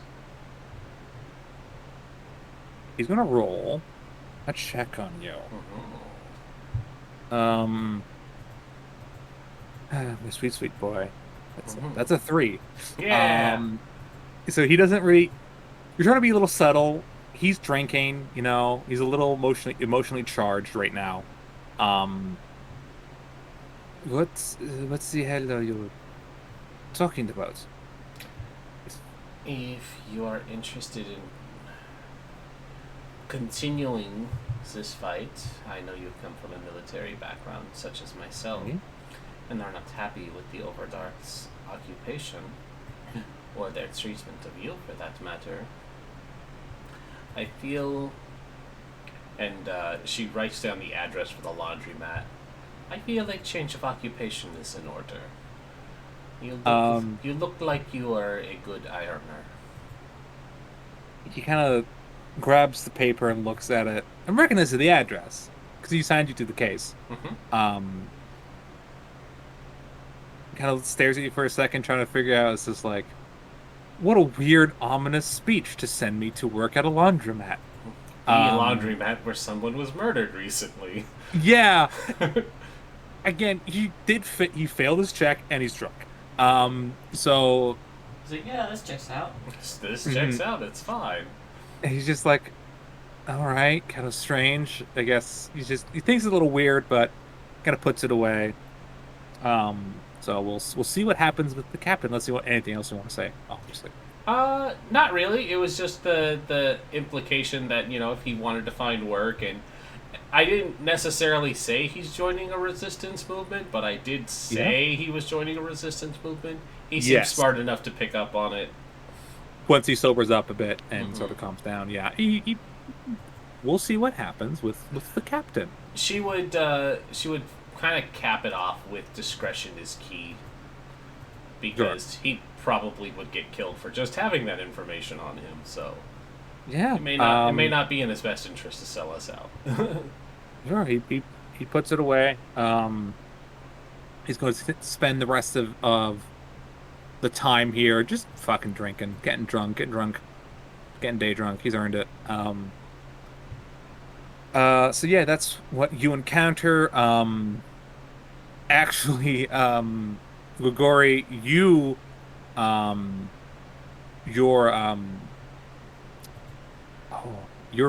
manager gets fired as well. Oh no! Because A lot of bosses getting sacked today. Oh, anyway. And you are informed that everyone, including yourself, are going to be interviewed. The clinic is just burned to the ground because The that's the cl- theme. The clinic is fine. There's no So injuries. yeah, so I'm going to take Excuse me. the cruel hindrance. Well, Poor Dordori. we'll wait a bit for the hindrances. Not yet. Don't make your character sociopath quite yet, Shay. Yeah. Yeah, We'll we'll see do how that things after. turn out. We're getting there. Yeah, we're getting there for sure.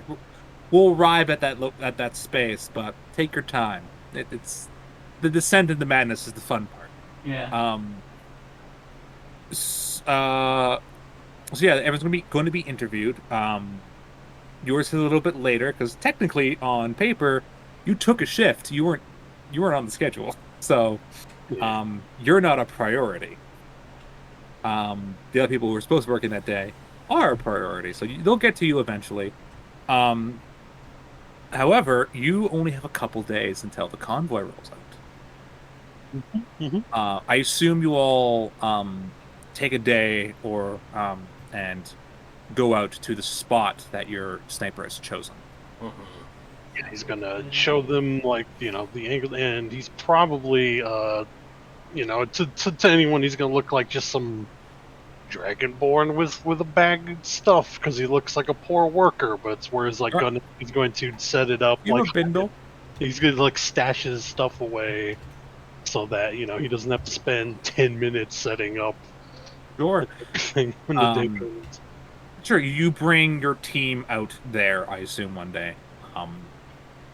It's far enough away from the city that that no one's going to hear it. There's no nearby like farms or homesteads or like there's any villages. There is some light tree cover, so you guys will be able to sort of duck behind trees if necessary. There's a little bit further away. There's a hill that would work very, very well for a sniper position for Rigori. And so yeah, you have this. It's just a stretch of road. It is not paved. It is a dirt road. There are you do see there's a telephone wire sort of traveling down the road to connect into whatever is down this road. So yeah, you guys have some days to think about and prepare an ambush here. So consider what you guys want to do in this location. I'm gonna roll a good check for our. Okay. How many of the tank busters did we get? 4. 4 of them. Yeah, you have 4 of them. If I remember right, there's only one armored vehicle though. Yeah, we could convert into IEDs if need be. You could definitely, yeah, you could if. Does any of you have like an engineering skill? Maybe. I have survival. Can I use that That's to blow myself up? no. They're complicated machines that are volatile. So you would need. This is not something you can do untrained. I think Gregory would suggest hiding them, and then when the convoy's coming, you can kind of hide and then pop out to plink the stuff to get rid of it. And can I make an argument for knowledge battle? You know what? Yeah, you could probably. It would be harder. I would even be willing to take a penalty for it too, because I'm sure boot camp would show basic explosives. How to quote unquote improvise. Your sort of expertise as what your character did during the war. Was I'll not say that for sure, but yeah. But field knowledge maybe. It will be a harder check. I'm good with that. I will increase sort of the difficulty, so it like a success won't do it. You would have to maybe get a raise or 2. Let's find out. Yep. Nope. Okay. It was worth a shot. Yeah, you kind of look it over, and you sort of take the rocket out of its sort of casing, and you're just like, oh, I don't know what I'm doing. Yeah. And you're able to put it back, and it doesn't break. It still works. Yeah, I wouldn't risk it if there wasn't any obvious idea how to. There's no. Yeah, you're able to to sort of disassemble it a little bit, and then you're like, no, put it back together. It will work fine. It was a success, not a failure. So you're okay, and you didn't blow up the hideout. That's good. Yeah. So yeah, you can easily like like take them out there and hide them somewhere, or take them the day of, whatever you guys want to do. Is there anything you want to do to the road? Like, do you want to try to like lay like one of the telephone poles or a tree in the road? Is this how frequently traveled is this? It's it's not like an abandoned road. Like, people do use it, but it's not like a major artery of the country. All right, let's knock a lot over of then. yeah. Yeah, if it was a heavily trafficked area, knocking over a tree now wouldn't do any good. But yeah, we could do that. Oh, Do you want to do it like the day of, or like? It would be the day of would be the best. Sure. Because if you give them enough time to move it, then it's worthless. Sure. Yeah, Shay. We could also attempt to dig a couple hidden holes in the road. That is true. You could dig some trenches or some foxholes. Could do it around the. You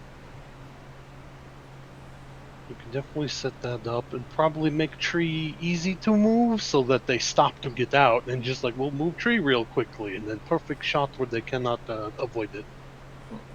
Get him out of the armored car. Yeah. Now, who is in the armored car? Or I guess where were the prisoners? They're going to be in the other car, being escorted by armored one. Yeah. What you see, there are two armored cars.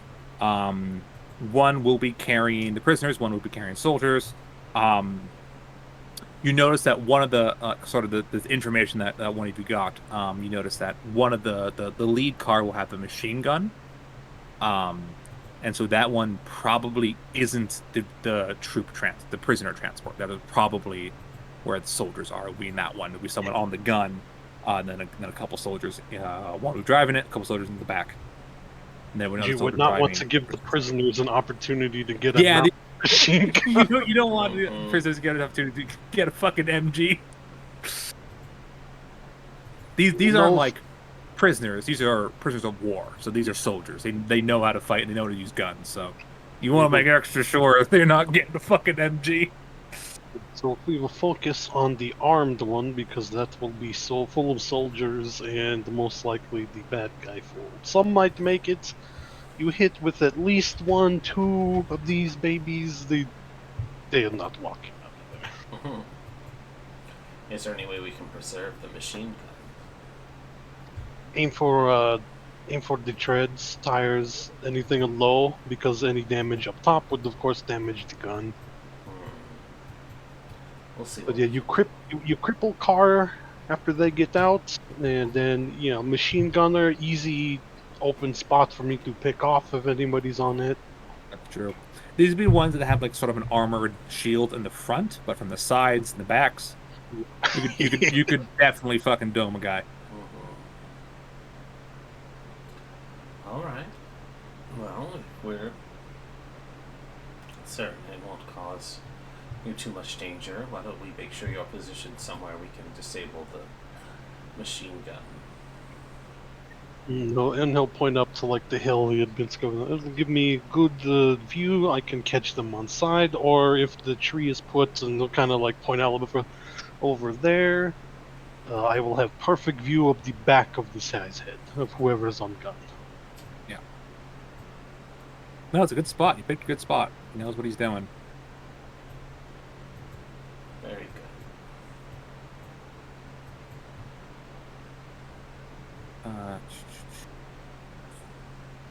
So, is it anything? So you guys are going to dig some like foxholes or? We should dig some on the sides for sure. Yeah. Sure. And are you guys going to cover them with something like sort of keep them hidden? Yes. Probably some of the because it's a lightly wooded area. Probably some like the fallen branches with leaves on them. For sure. So I would, Han,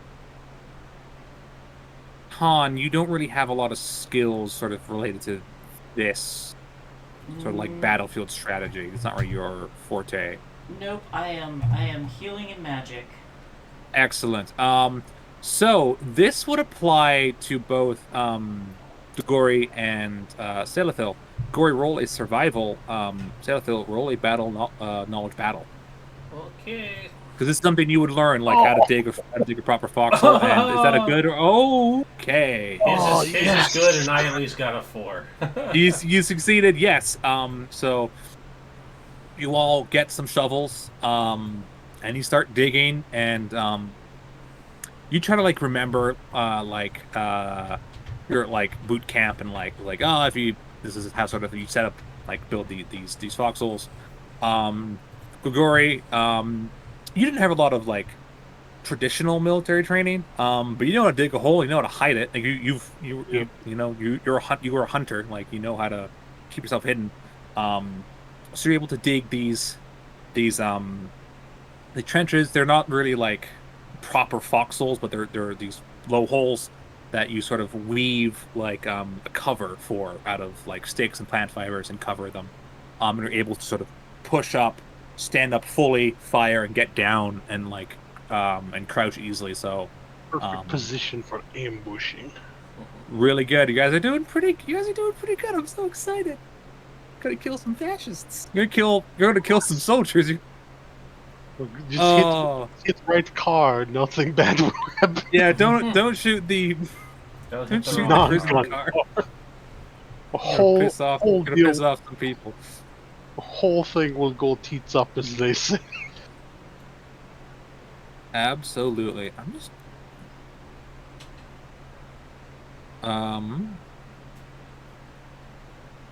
sorry, I'm just doing some stuff. Yeah, so if anything besides that you guys want to do, which I don't think you guys oops.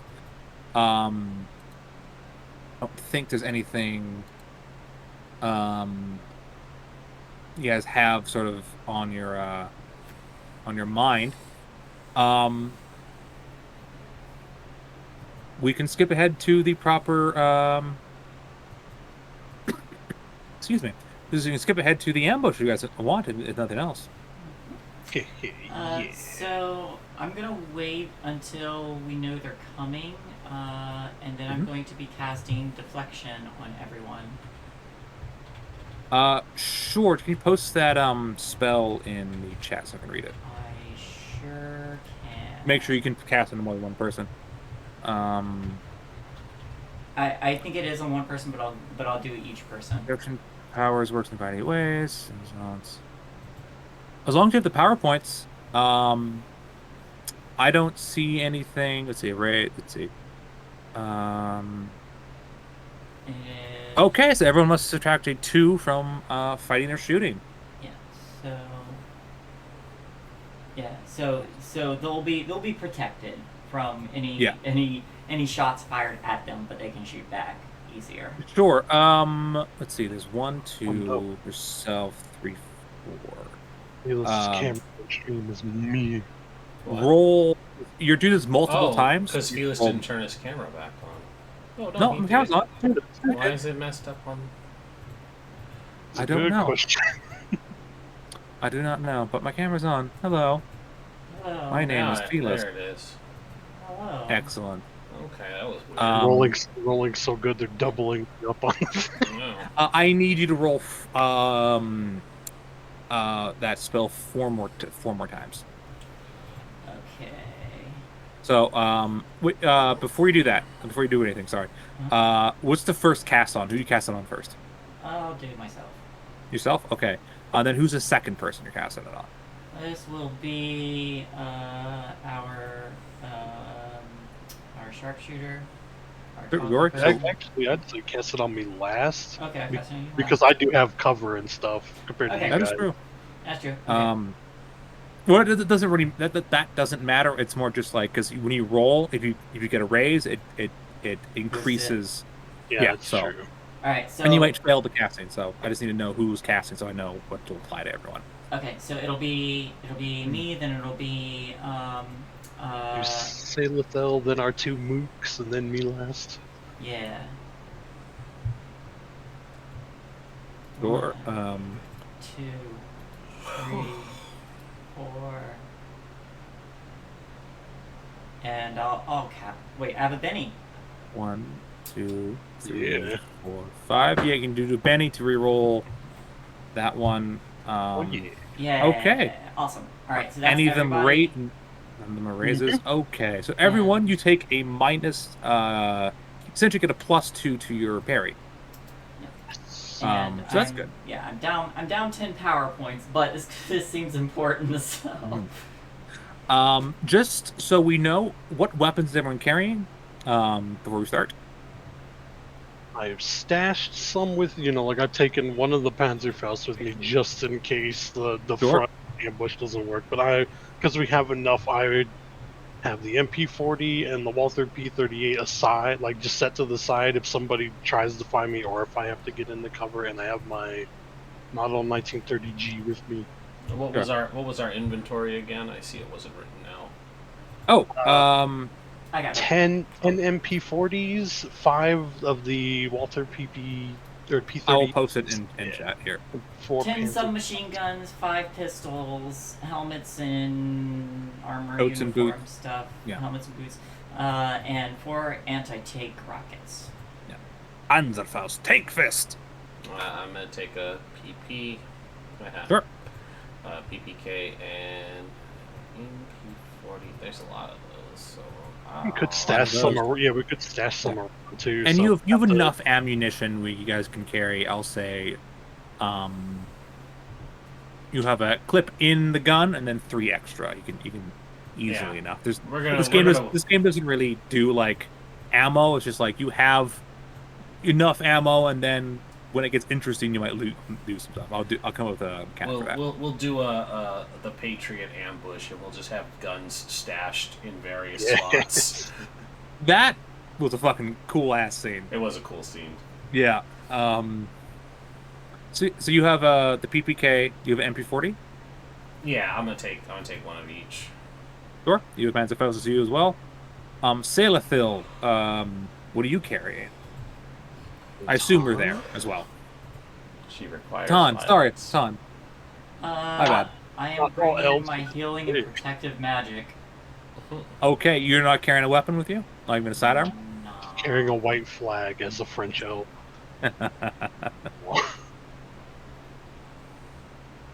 So Okay. first off, gloves. Okay. Sure, you're not carrying weapons with you. That is absolutely your choice. I will not. Whatever. So yeah, you're unarmed. I suggest staying in the hole. You're, we I stash guess, all the MP40s is in her hole. well, Just you keep guys throwing the guns out at people. You don't have to I can take do all the that. guns with you. You can just have the guns. Your friends will Jean-Pierre and Karzug will take an MP40 each, and a PPK as well. And yeah, we'll leave the MP40s back so that we have spares for whenever we do something else like this. Yeah, absolutely. And to arm any other, so you're gonna rescue a bunch of people, so you're gonna have to arm some soldiers pretty soon. But the day comes, you are prepared. You cut down. Do you cut down a tree or a telephone wire? Telephone pole. Tree, because telephone pole will attract too much attention. Sure thing. You cut down a tree, you lay it over the road, you get into your holes. Grigori, you go to the top of the hill, and you're sort of, I assume you kind of cover yourself, you kind of paint your face up a little bit. Do sort of a kind of ghillie suit, not really a true ghillie suit, but kind of cover yourself a little bit. You put the rifle against your shoulder. Salathil, did you dig a hole for everyone, or are people sharing?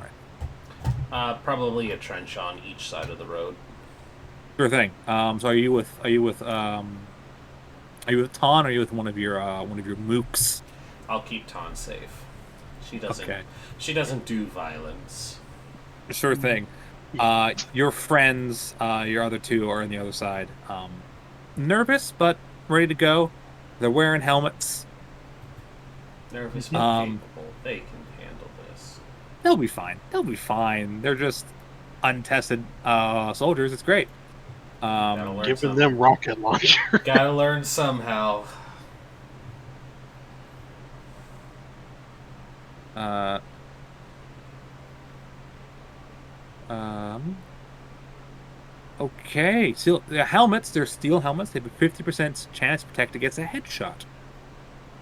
Ooh, lovely. So that's fun. And they also gave you +2 armor.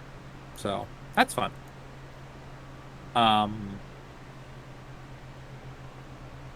Fantastic. You cut the tree down. And let me pull up the proper vehicle. This will open for me. There we go. Turn vehicles.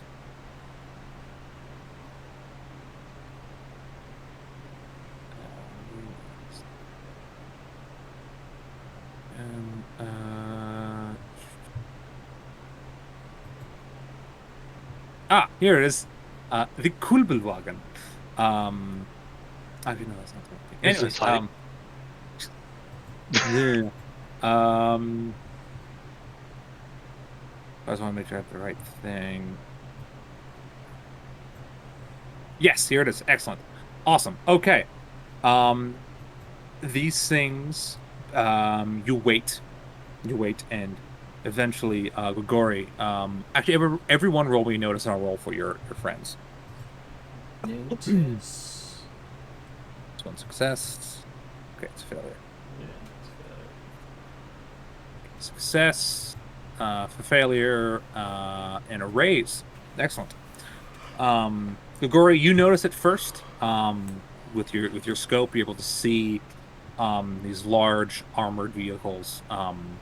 They're the ratbacks. These weird, like, sort of pseudo mechs. They have like the weird, like, sharp, like, leg things. There's 6 little legs that sort of like move it along. They're fast. And the front of the vehicle is sort of pointed. It has kind of a rat-like appearance, so people call them the ratbacks. There's one. It has these large armored plating on the side. One of them is the one in the lead. The top of it and the back of it is open, which is not uncommon. But there is someone riding in a sort of a swivel turret with a machine gun. The one in the back, however, is not open. The entire thing is covered. If you can see the back, which you actually can't, there is a sort of a very reinforced door, and these things are coming down the road. As these things start to scuttle up, they stop, and soldiers get out. Interrupt me whenever you want. You want to start this thing. And as they approach, the soldiers get out and sort of approach. You see about 4 of them jump out of the back of the lead wagon, and walk over. They begin to sort of argue with each other. You can't understand them. They're speaking Undercommon. So you, unless any of you speak the language, I don't think any of you do. You haven't taken the language skill. Speak the language of evil. Evil. Yeah, they begin sort of arguing back and forth for a little while, as they try to figure out what. Yeah, you don't know what they're arguing about. They start to argue with each other, and then I thought Sailor did speak Undercommon. you speak Undercommon. I haven't taken the language skill for it. We haven't. You have to take the language skill for it. Yeah, Oh. we Yeah. haven't. You would speak It hasn't like come up in the other 2 episodes. yeah. You would have to speak like you would speak Common and Elvish, Mhm. just fine. But like a language that you wouldn't know sort of naturally, you have to learn. You have to take the skill for it. Where's language skill? I see native language. It's a thing you have to enter in manually. Oh, okay. Yeah. Sorry, I forgot to mention that. Just Okay. I didn't think about it when we were making characters. Does any of these soldiers who stepped out look to be have any officer rankings in NCO or anything higher? With that raise, one of them does appear to be of higher rank. Not like a commissioned officer, probably like one that probably a sergeant. Like he Yeah. wasn't like part of the officer corps. He was a soldier promoted to that rank. Okay. He'd be a good one to start with then. And as I say, while they're out arguing, Grigori is watching everything, so that as soon as they pop out to do something, he's going to take a shot on the machine gunner. yes, machine gunner is in the machine gun, is pointed forward. His hands are off the gun. He's kind of like his arms are on the armored plating, kind of looking over, sort of enjoying like not having to move the tree because he's the gunner. He's Smug a prick. gunner. Yeah, smug prick. I'll show him. So, you guys can start whenever you want to. They're arguing. Two of them, they don't really have they have some like hatchets, part of their sort of like gear, but it's a big tree, so they're trying to figure out like exactly what to do. I want to line up the machine gun and fire at the NCO. Sure. What is your shoot die? My current shoot die is actually not garbage. It's a D6. Sure. Roll me 4d6. All right, I'm gonna do these manually then.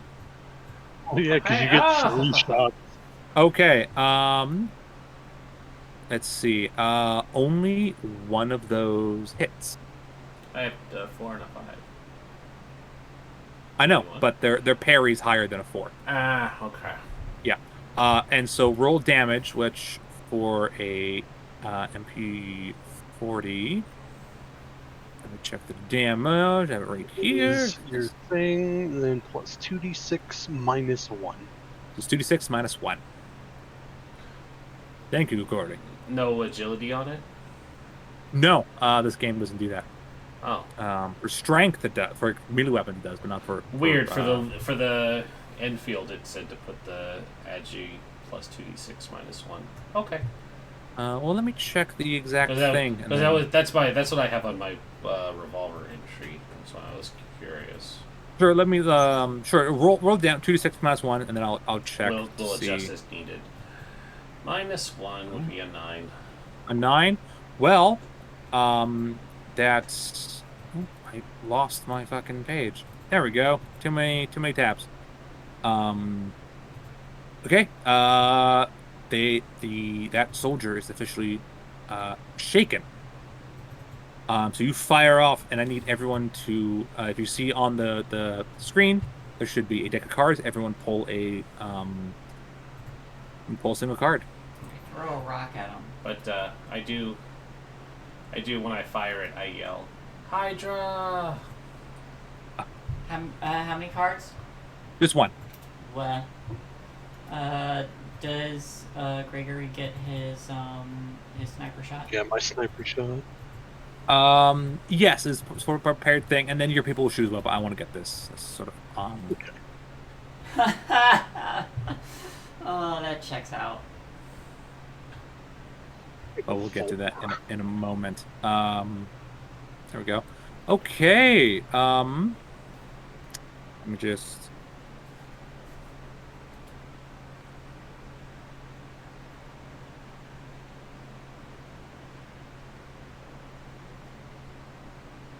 Pretty sly for a dragon guy.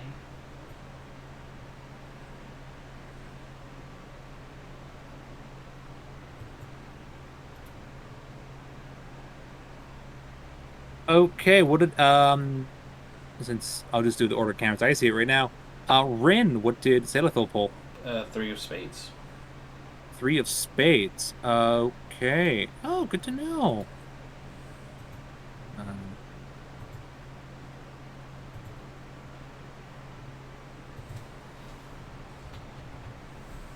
Shay. 2 of clubs. 2 of clubs. Hey.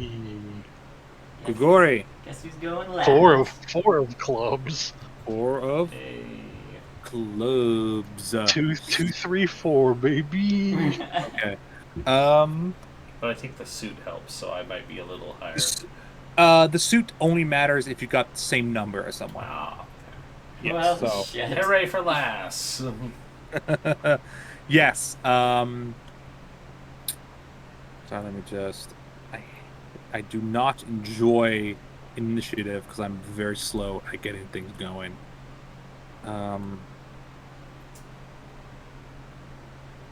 So bear with me, folk.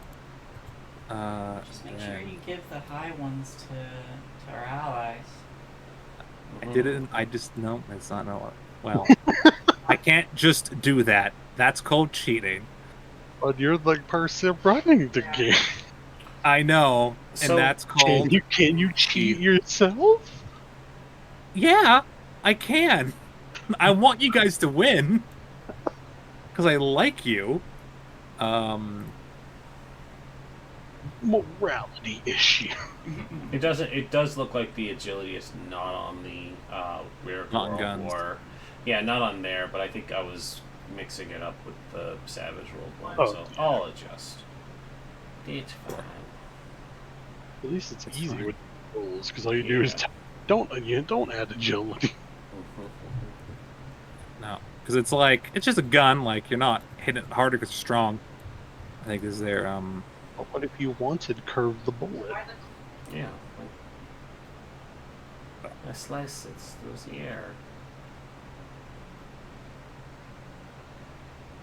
And then I'm just add the last initiative. Okay. First up is one of the soldiers, actually. Do I get that little You surprise? do, yes, you do. Everyone gets so fire your shot. You're right. Jesus. Holy fuck. That hits. Yay. 11 damage. Okay, that is just a normal soldier. Okay. That is the gunner. He is officially shaken and has 1 wound. Yeah, you put your rifle against your shoulder and just take a deep breath, fire. He gets hit, fucks him up. They realize there's a person over there, there's a person over there. And then your good allies will also fire. Where's my D4? There is a D4. Well, they roll 3 times. That okay. It's no hit from Jean. And 1 from Karzug. They will also fire on the sergeant because they seem important. Well, fuck. So it's 10.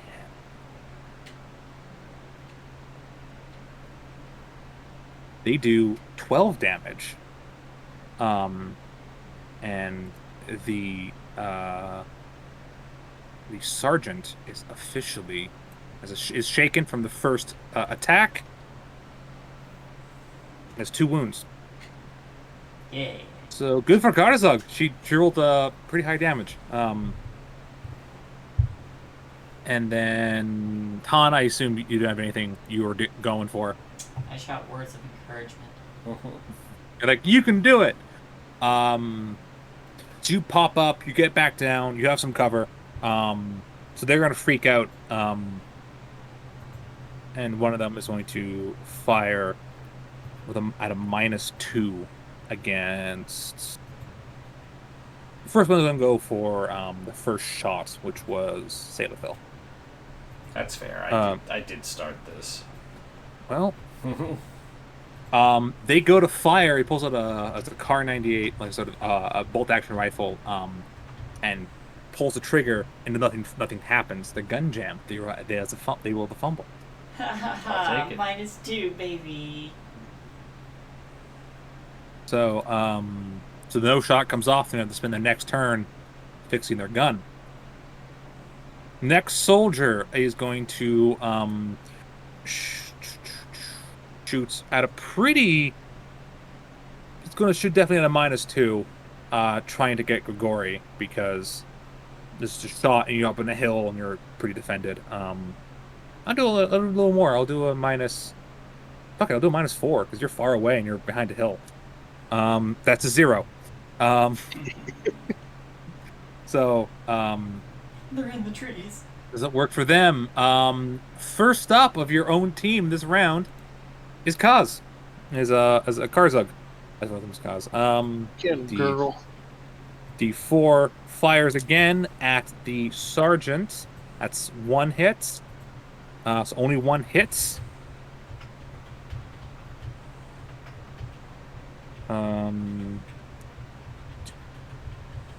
That's 6. Okay. She kind of pops up and fires as the sergeant sort of spins to figure out what's going on. 2 shots go wide. 1 gets him right in the throat, and he grabs his own throat as he falls. And it's out of the fight and bleeding to death. Also suffocating to death. It is the gunner's turn. The gunner is going, sort of observes, hit, is injured, like, what the hell's going on? He takes a -1 to this attack because he is wounded. He's going to shoot Kaz at not a -2 because he has higher ground. It's easier for him to shoot at the sort of at an angle. Still -2 from the shield. Oh right, yeah, I completely forgot about that. Yeah, thank you for reminding me. -2 from the shield, and a -1 from his wound. That makes that a 2. No, That is not his Kazak's parry of 5. Excuse me. You guys are fucking these people up. After that it is Jean, and Jean's going to shoot at the sergeant is down, so he's going to shoot at, I'll say, the first soldier who gun misfire. It's like that person can't shoot back right now. Wrong dice. Oh, Miss. Miss. God, he's not a good shot.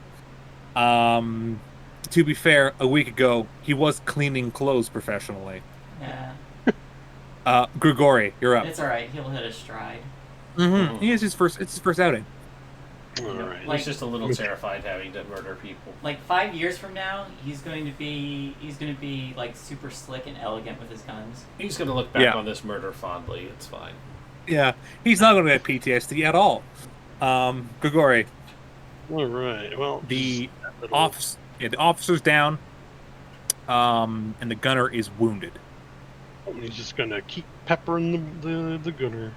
Sure, you fuck, man, come on. Yeah, it hits. Ross, this is your game. Yeah, Grigori, fuck, man, you. This is why you have a sniper. This is why you have a sniper. Just Because like, I could have taken the greatest edge ever if I'd ever gotten a Joker called the Dead Shot, where my range damage is doubled. Oh, Yeah, he's dead. Doman motherfuckers. Nice. You guys are fucking these guys up. I'm gonna have to throw some more people at you. I'm starting to get the feel of the combat of the game. Okay, the gunner just takes a shot right through the lungs. Like, you're not like going for headshots right now. You're like, this guy's wearing a helmet. I'm at his side. Let's go for like an organ shot. And you get him right in the chest, and he kind of like flops against the side of it. He's gonna die, and he won't probably- die well. He's dying right now, and like Best thing is he's still occupying that nest, so no one can just pop in it without having to get his body out first. Yeah, that's a valid point. Yeah, absolutely. Excuse me. You guys are fucking these guys up. I'm pretty proud of you.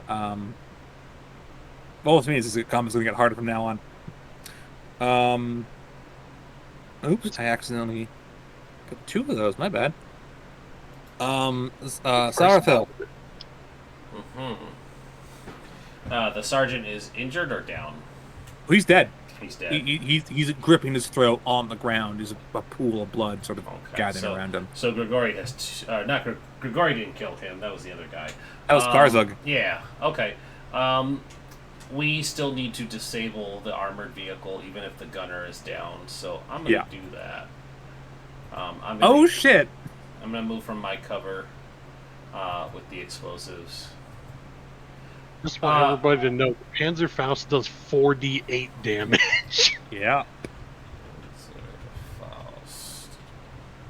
With an armor pierce of 17. Okay. Oh, okay. It's one of the stick grenade RPGs, so I don't need to lob it. I can just launch this bitch. Yeah, no, it's an So over that they shoulder. were like You open a cage, you tap a thing, and rock a grenade. Yeah. Are called shots okay for this? It does have small bursts, so you're definitely going to hit something even if you don't hit the exact spot. I know it's the broadside of a barn, but I want to aim for Treads? What's that? Like the treads, I assume? Yeah, I want to hit its propulsion, so I want to keep it from moving. It just rolls underneath and explodes, and there's just like a hop, and it's just torn up. Yeah. Sure thing. That'll be at a -2 for that shot. Still shooting. Wise. It's shoot. Yeah, shoot. Just takes off in the air like a warthog from Halo. Well, it's an 11. It's an 11. -2. It'd be a 9. But still. Well, it's not a person. It is a thing. So let's see if you got the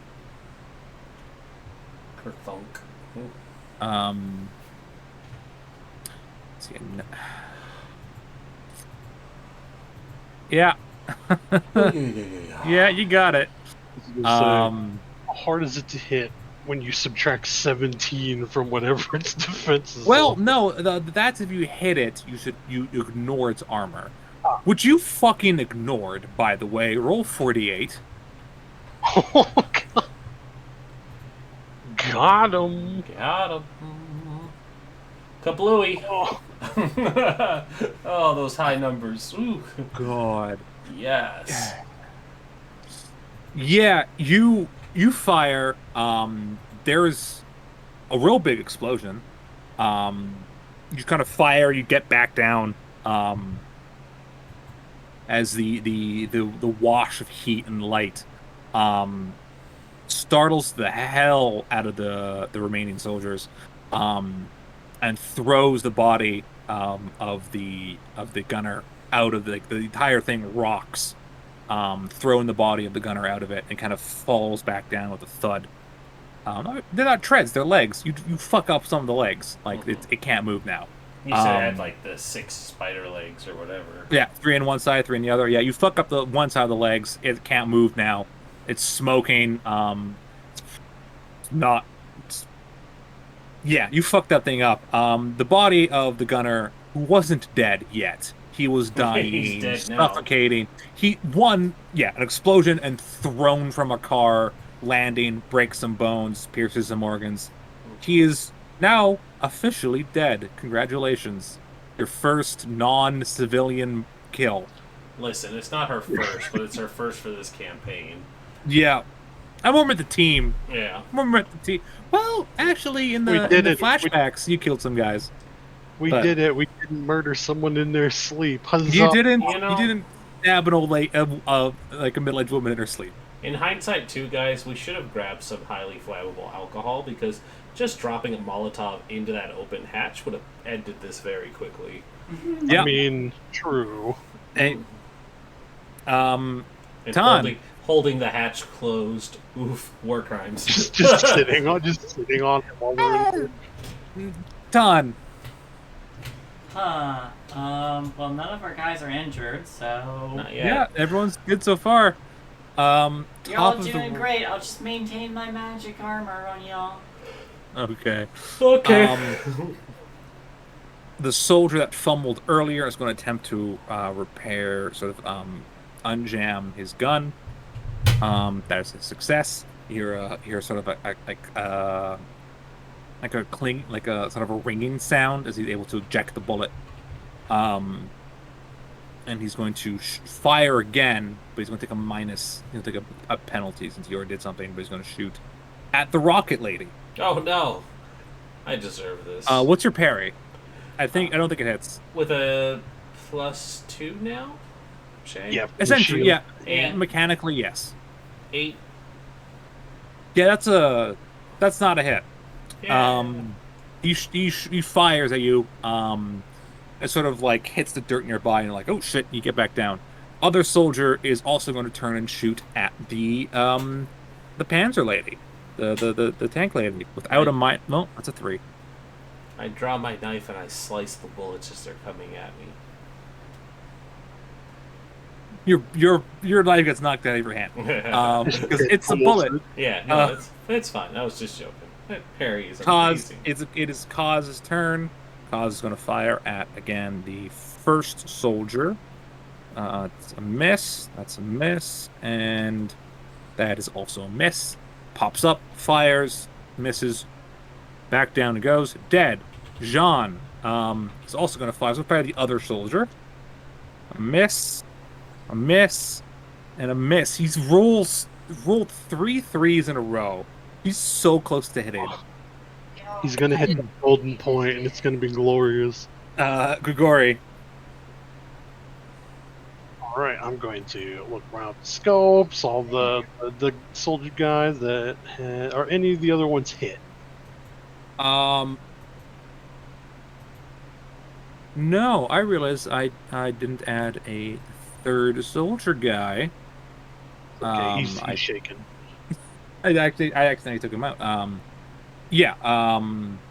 So I had him back into the initiative properly. Sorry about that. I will shoot the guy whose gun had jammed, and now he feels all good about himself for fixing it. Oh, Jesus. It's possible. Yeah, it hits. That's Oh, 70. Yeah, 7 I keep damage. forgetting this thing has AP2. 7. 7 damage is enough to get past his toughness. So that guy is officially shaken. Throw. Shake. After that, it is the other soldier's turn. He's sort of like, what the fuck's going on? He's sort of panicked. He's new. He's a private. He's sort of fresh from the home, so he's freaking out a little bit, and he's going to you guys also shoot the one with the Panzer Faust. So that's scary as fuck. That's fair. I deserve it. He just drops his gun. He just kind of pulls it up and fumbles and just drops the gun and just kind of like dives down to grab it. Salathel. Okay. With the machine gun in hand, when it fell over, is it more easily accessible, or do I still have to make a bit of a climb? It didn't fall over. It got rocked and then fell back. Oh, okay. To get there, you could crawl into the back. I will say that if you want to fire this round with that thing, it will be at a -2 because you're sort of rushing. Okay. But you could do it, and Yeah. it's a fire rate of It's a lot. of 4. Yeah. So I'm gonna rush up, and I'm just gonna fire into the hatch to hit anybody else who might be in there. Sure, you run up. Roll your 3 attacks. Or your 46. 46. Let's see. Take the highest 3. Yeah. There's a 6 in there, so. There's a 6 and a 5, so there are no. Okay. You run up and fire in. There are no soldiers in there, unfortunately. Oh, that's fine. Yeah, just being safe. But you're able to climb in and sort of be inside the truck. So you can next turn you can pop up and start really fucking people up. What is it? Dead. Am I able to peek inside and see what else is in there, or is it just? Inside there are benches on the side. There are some bags, probably personal belongings, but nothing you see right away. Okay. Yeah. Han, You go, guys. you get a hearty thumbs up from Tan. Mm. It is How top of the many? order. How many enemies are left, by the way? There are 3 left. 3. Okay, yeah, I stay down. Yeah, you stay down. Excellent. You top of the round. I forgot that grenades were a thing. Oh So, Mhm. I'm just saying, bruh. Let me look up. Bruh. I'm just saying, bruh. Grenade. All these. Oh, God damn it. Let me see if I can. If I can't find it right away, I'll be like, fuck it. They forget the grenades because I didn't look this stuff up beforehand because I absolutely forgot. Because they're in a panic. They're in a panic. They honestly didn't expect to be attacked. It was not something they were expecting. No, they didn't think. Yeah, okay, I can't find it. I'll look at that later. I completely forgot about that. So yeah, that soldier sees you run into the the truck and is going to follow you. And is going to kind of round the corner, point his gun, and try to shoot you. With that -2 still, because fuck. Oh, God damn it. He got a bad gun, y'all. It jams again with a fumble. No. It does that, and he's going to throw it. He's going to pull a pistol. That is his turn. Other soldier is going to he's not getting fired on from the one side where Tan is, so he's gonna go kind of hug against the side of the truck so he can't get shot at from the sniper and the 2 from there. He's going to attempt to shoot at our that's Karzug, because she's the biggest target and has been hitting things. No, that's still... He fires, he misses, he swears. Oh, God damn it. I'm so happy with this deflection spell. Yeah, it's really working. it's really fucking me up, y'all. It's Kaz's turn, with a -2 because he's in cover. Should have to roll a... Nope. Fires, misses, dead. He's going to do the same thing. He's actually going to attack the one after you, Salathil.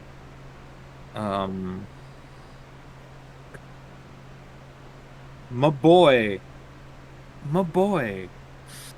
Grigori, you see someone has run to the back of the truck, and has trying to shoot your companion, and that has crawled into the truck. Yep, it's like, oh no, you don't. Yeah, both. Either one would hit. Why? Fuck. Damage. You fire. He turns. For a second, like hearing the gunshot, just a second, then down and dead. Actually, no, 2 wounds. He's real fucked up.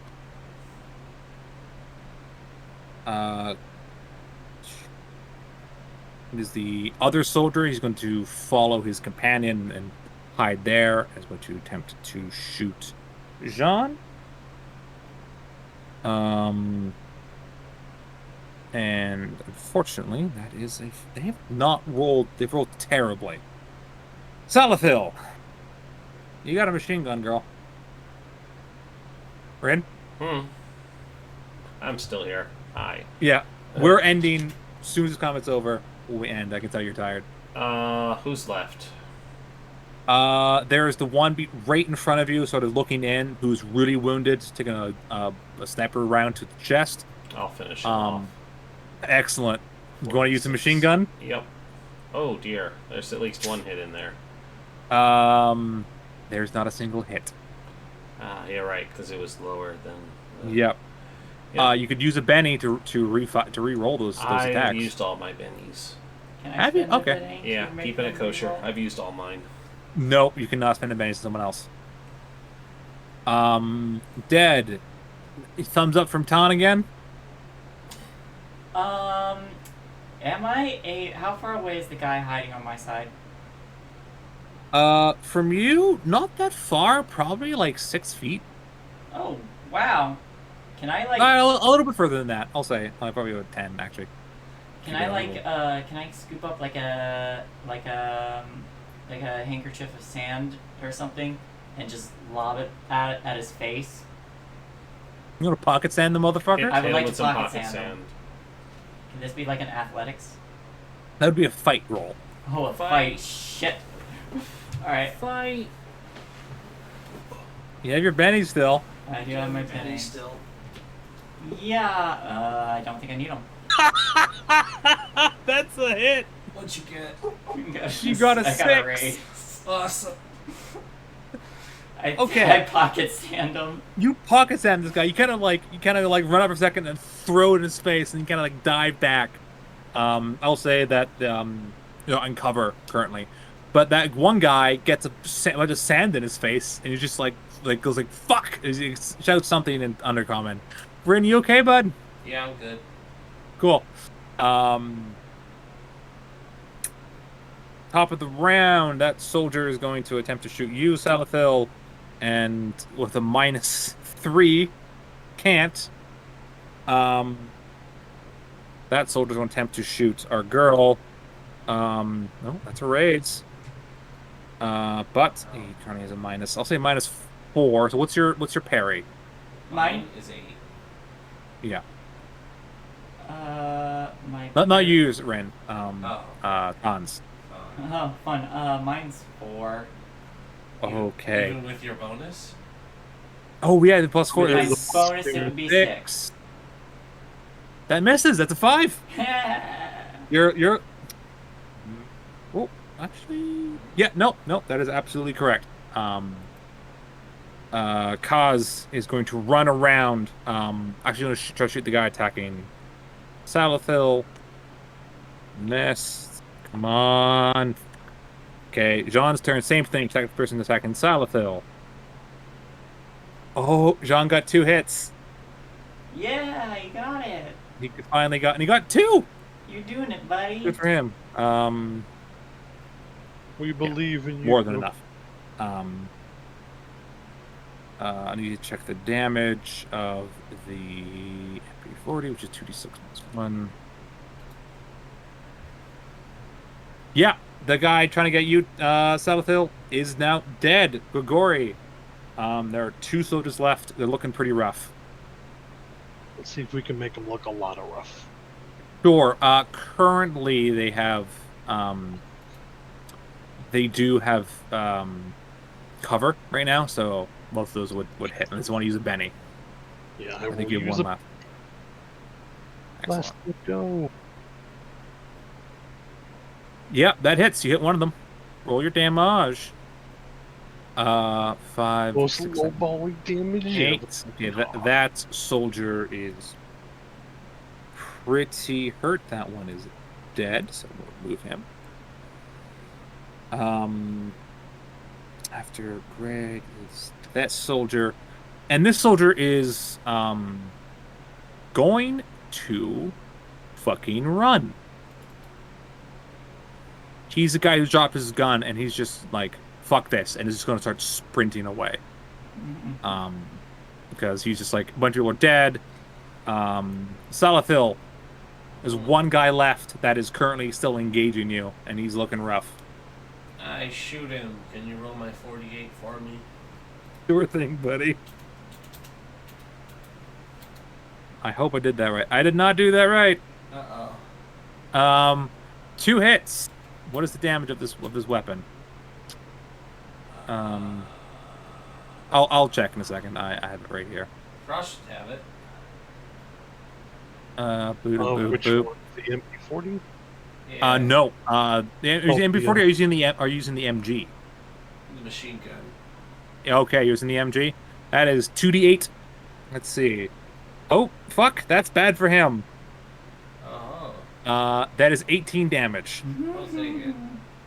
And then the second bullet does an additional, so it's 18, 21, that's 26 damage. So you cut that guy in half. Just like dead. You have successfully attacked and gotten. You won. Congratulations. Your ambush went well. You have a working MG42. And Sniper shot I'm the sure guy who's running away. you're gonna what? Sniper shot on the guy who's running away. Sure, yeah, Gregory. Do yeah, you want to? Gregor- Yeah, sure. Gregor's not letting Roll. him go. Yeah, roll, man. It's fine. That hits. Roll your damage. 10 damage. So you fire. He falls. And yeah, he's not dead, but he won't make it back to town. And then he's shoot again to make sure he doesn't. Sure. Yeah. Yep. You fire again and it's dead. One of you, I will. Who opens the prisoner cage? Is the last thing we'll see before we end the show for poor Rin. I'll do it, and I'm guessing I have to go by the guy who looked like he was in charge. Yep, we go to the officer. Is he Slightly. Take his keys. Yeah, at this point, he's not dead currently, but he can't fight. He's bleeding out and going to suffocate. Minutes. Yeah, he's got a hole in his neck. There's no way to save him without strong magic. Nope. Mm-hmm. Which you could do. I'll walk over and put him out of his misery. Sure, you walk over. He kind of looks at you for a second, and he's angry. Then it's just like, he's like, "Okay, it's fine." You pull out your gun. Yeah, Shoot him. I lift the helmet up so you can see my face, and I say "Hail Hydra," and I just plug him so he can stop suffering. Sure, you plug him. You take the keys off the officer. And you walk to the back. You throw it open, and inside, you see 2 humans. You see an elf, and the very back, the tallest amongst them, a big furry body, long snout, which is currently kept in like a Hannibal Lecter style like cage. You can see sharp teeth behind it. Is a wolf canis, a about 6.5 foot tall wolf man. They all kind of turn to look at you. The elf is a woman. She kind of waves. 2 humans kind of look up, and one of them says, "I assume it was you who was making all that noise out there, yeah." Well, I was one of them. You are correct. Well, you don't look like these dark elf bastards, so I think we're going to be friends. That's where we're going to end, because Rin fell asleep on stream. Well, we ran over, so it's not my fault. No, it's not your fault. I apologize. We didn't also combat, but we had fun, I hope. Yes. I can see your hands in the camera. Yeah, 'cause I'm still alive.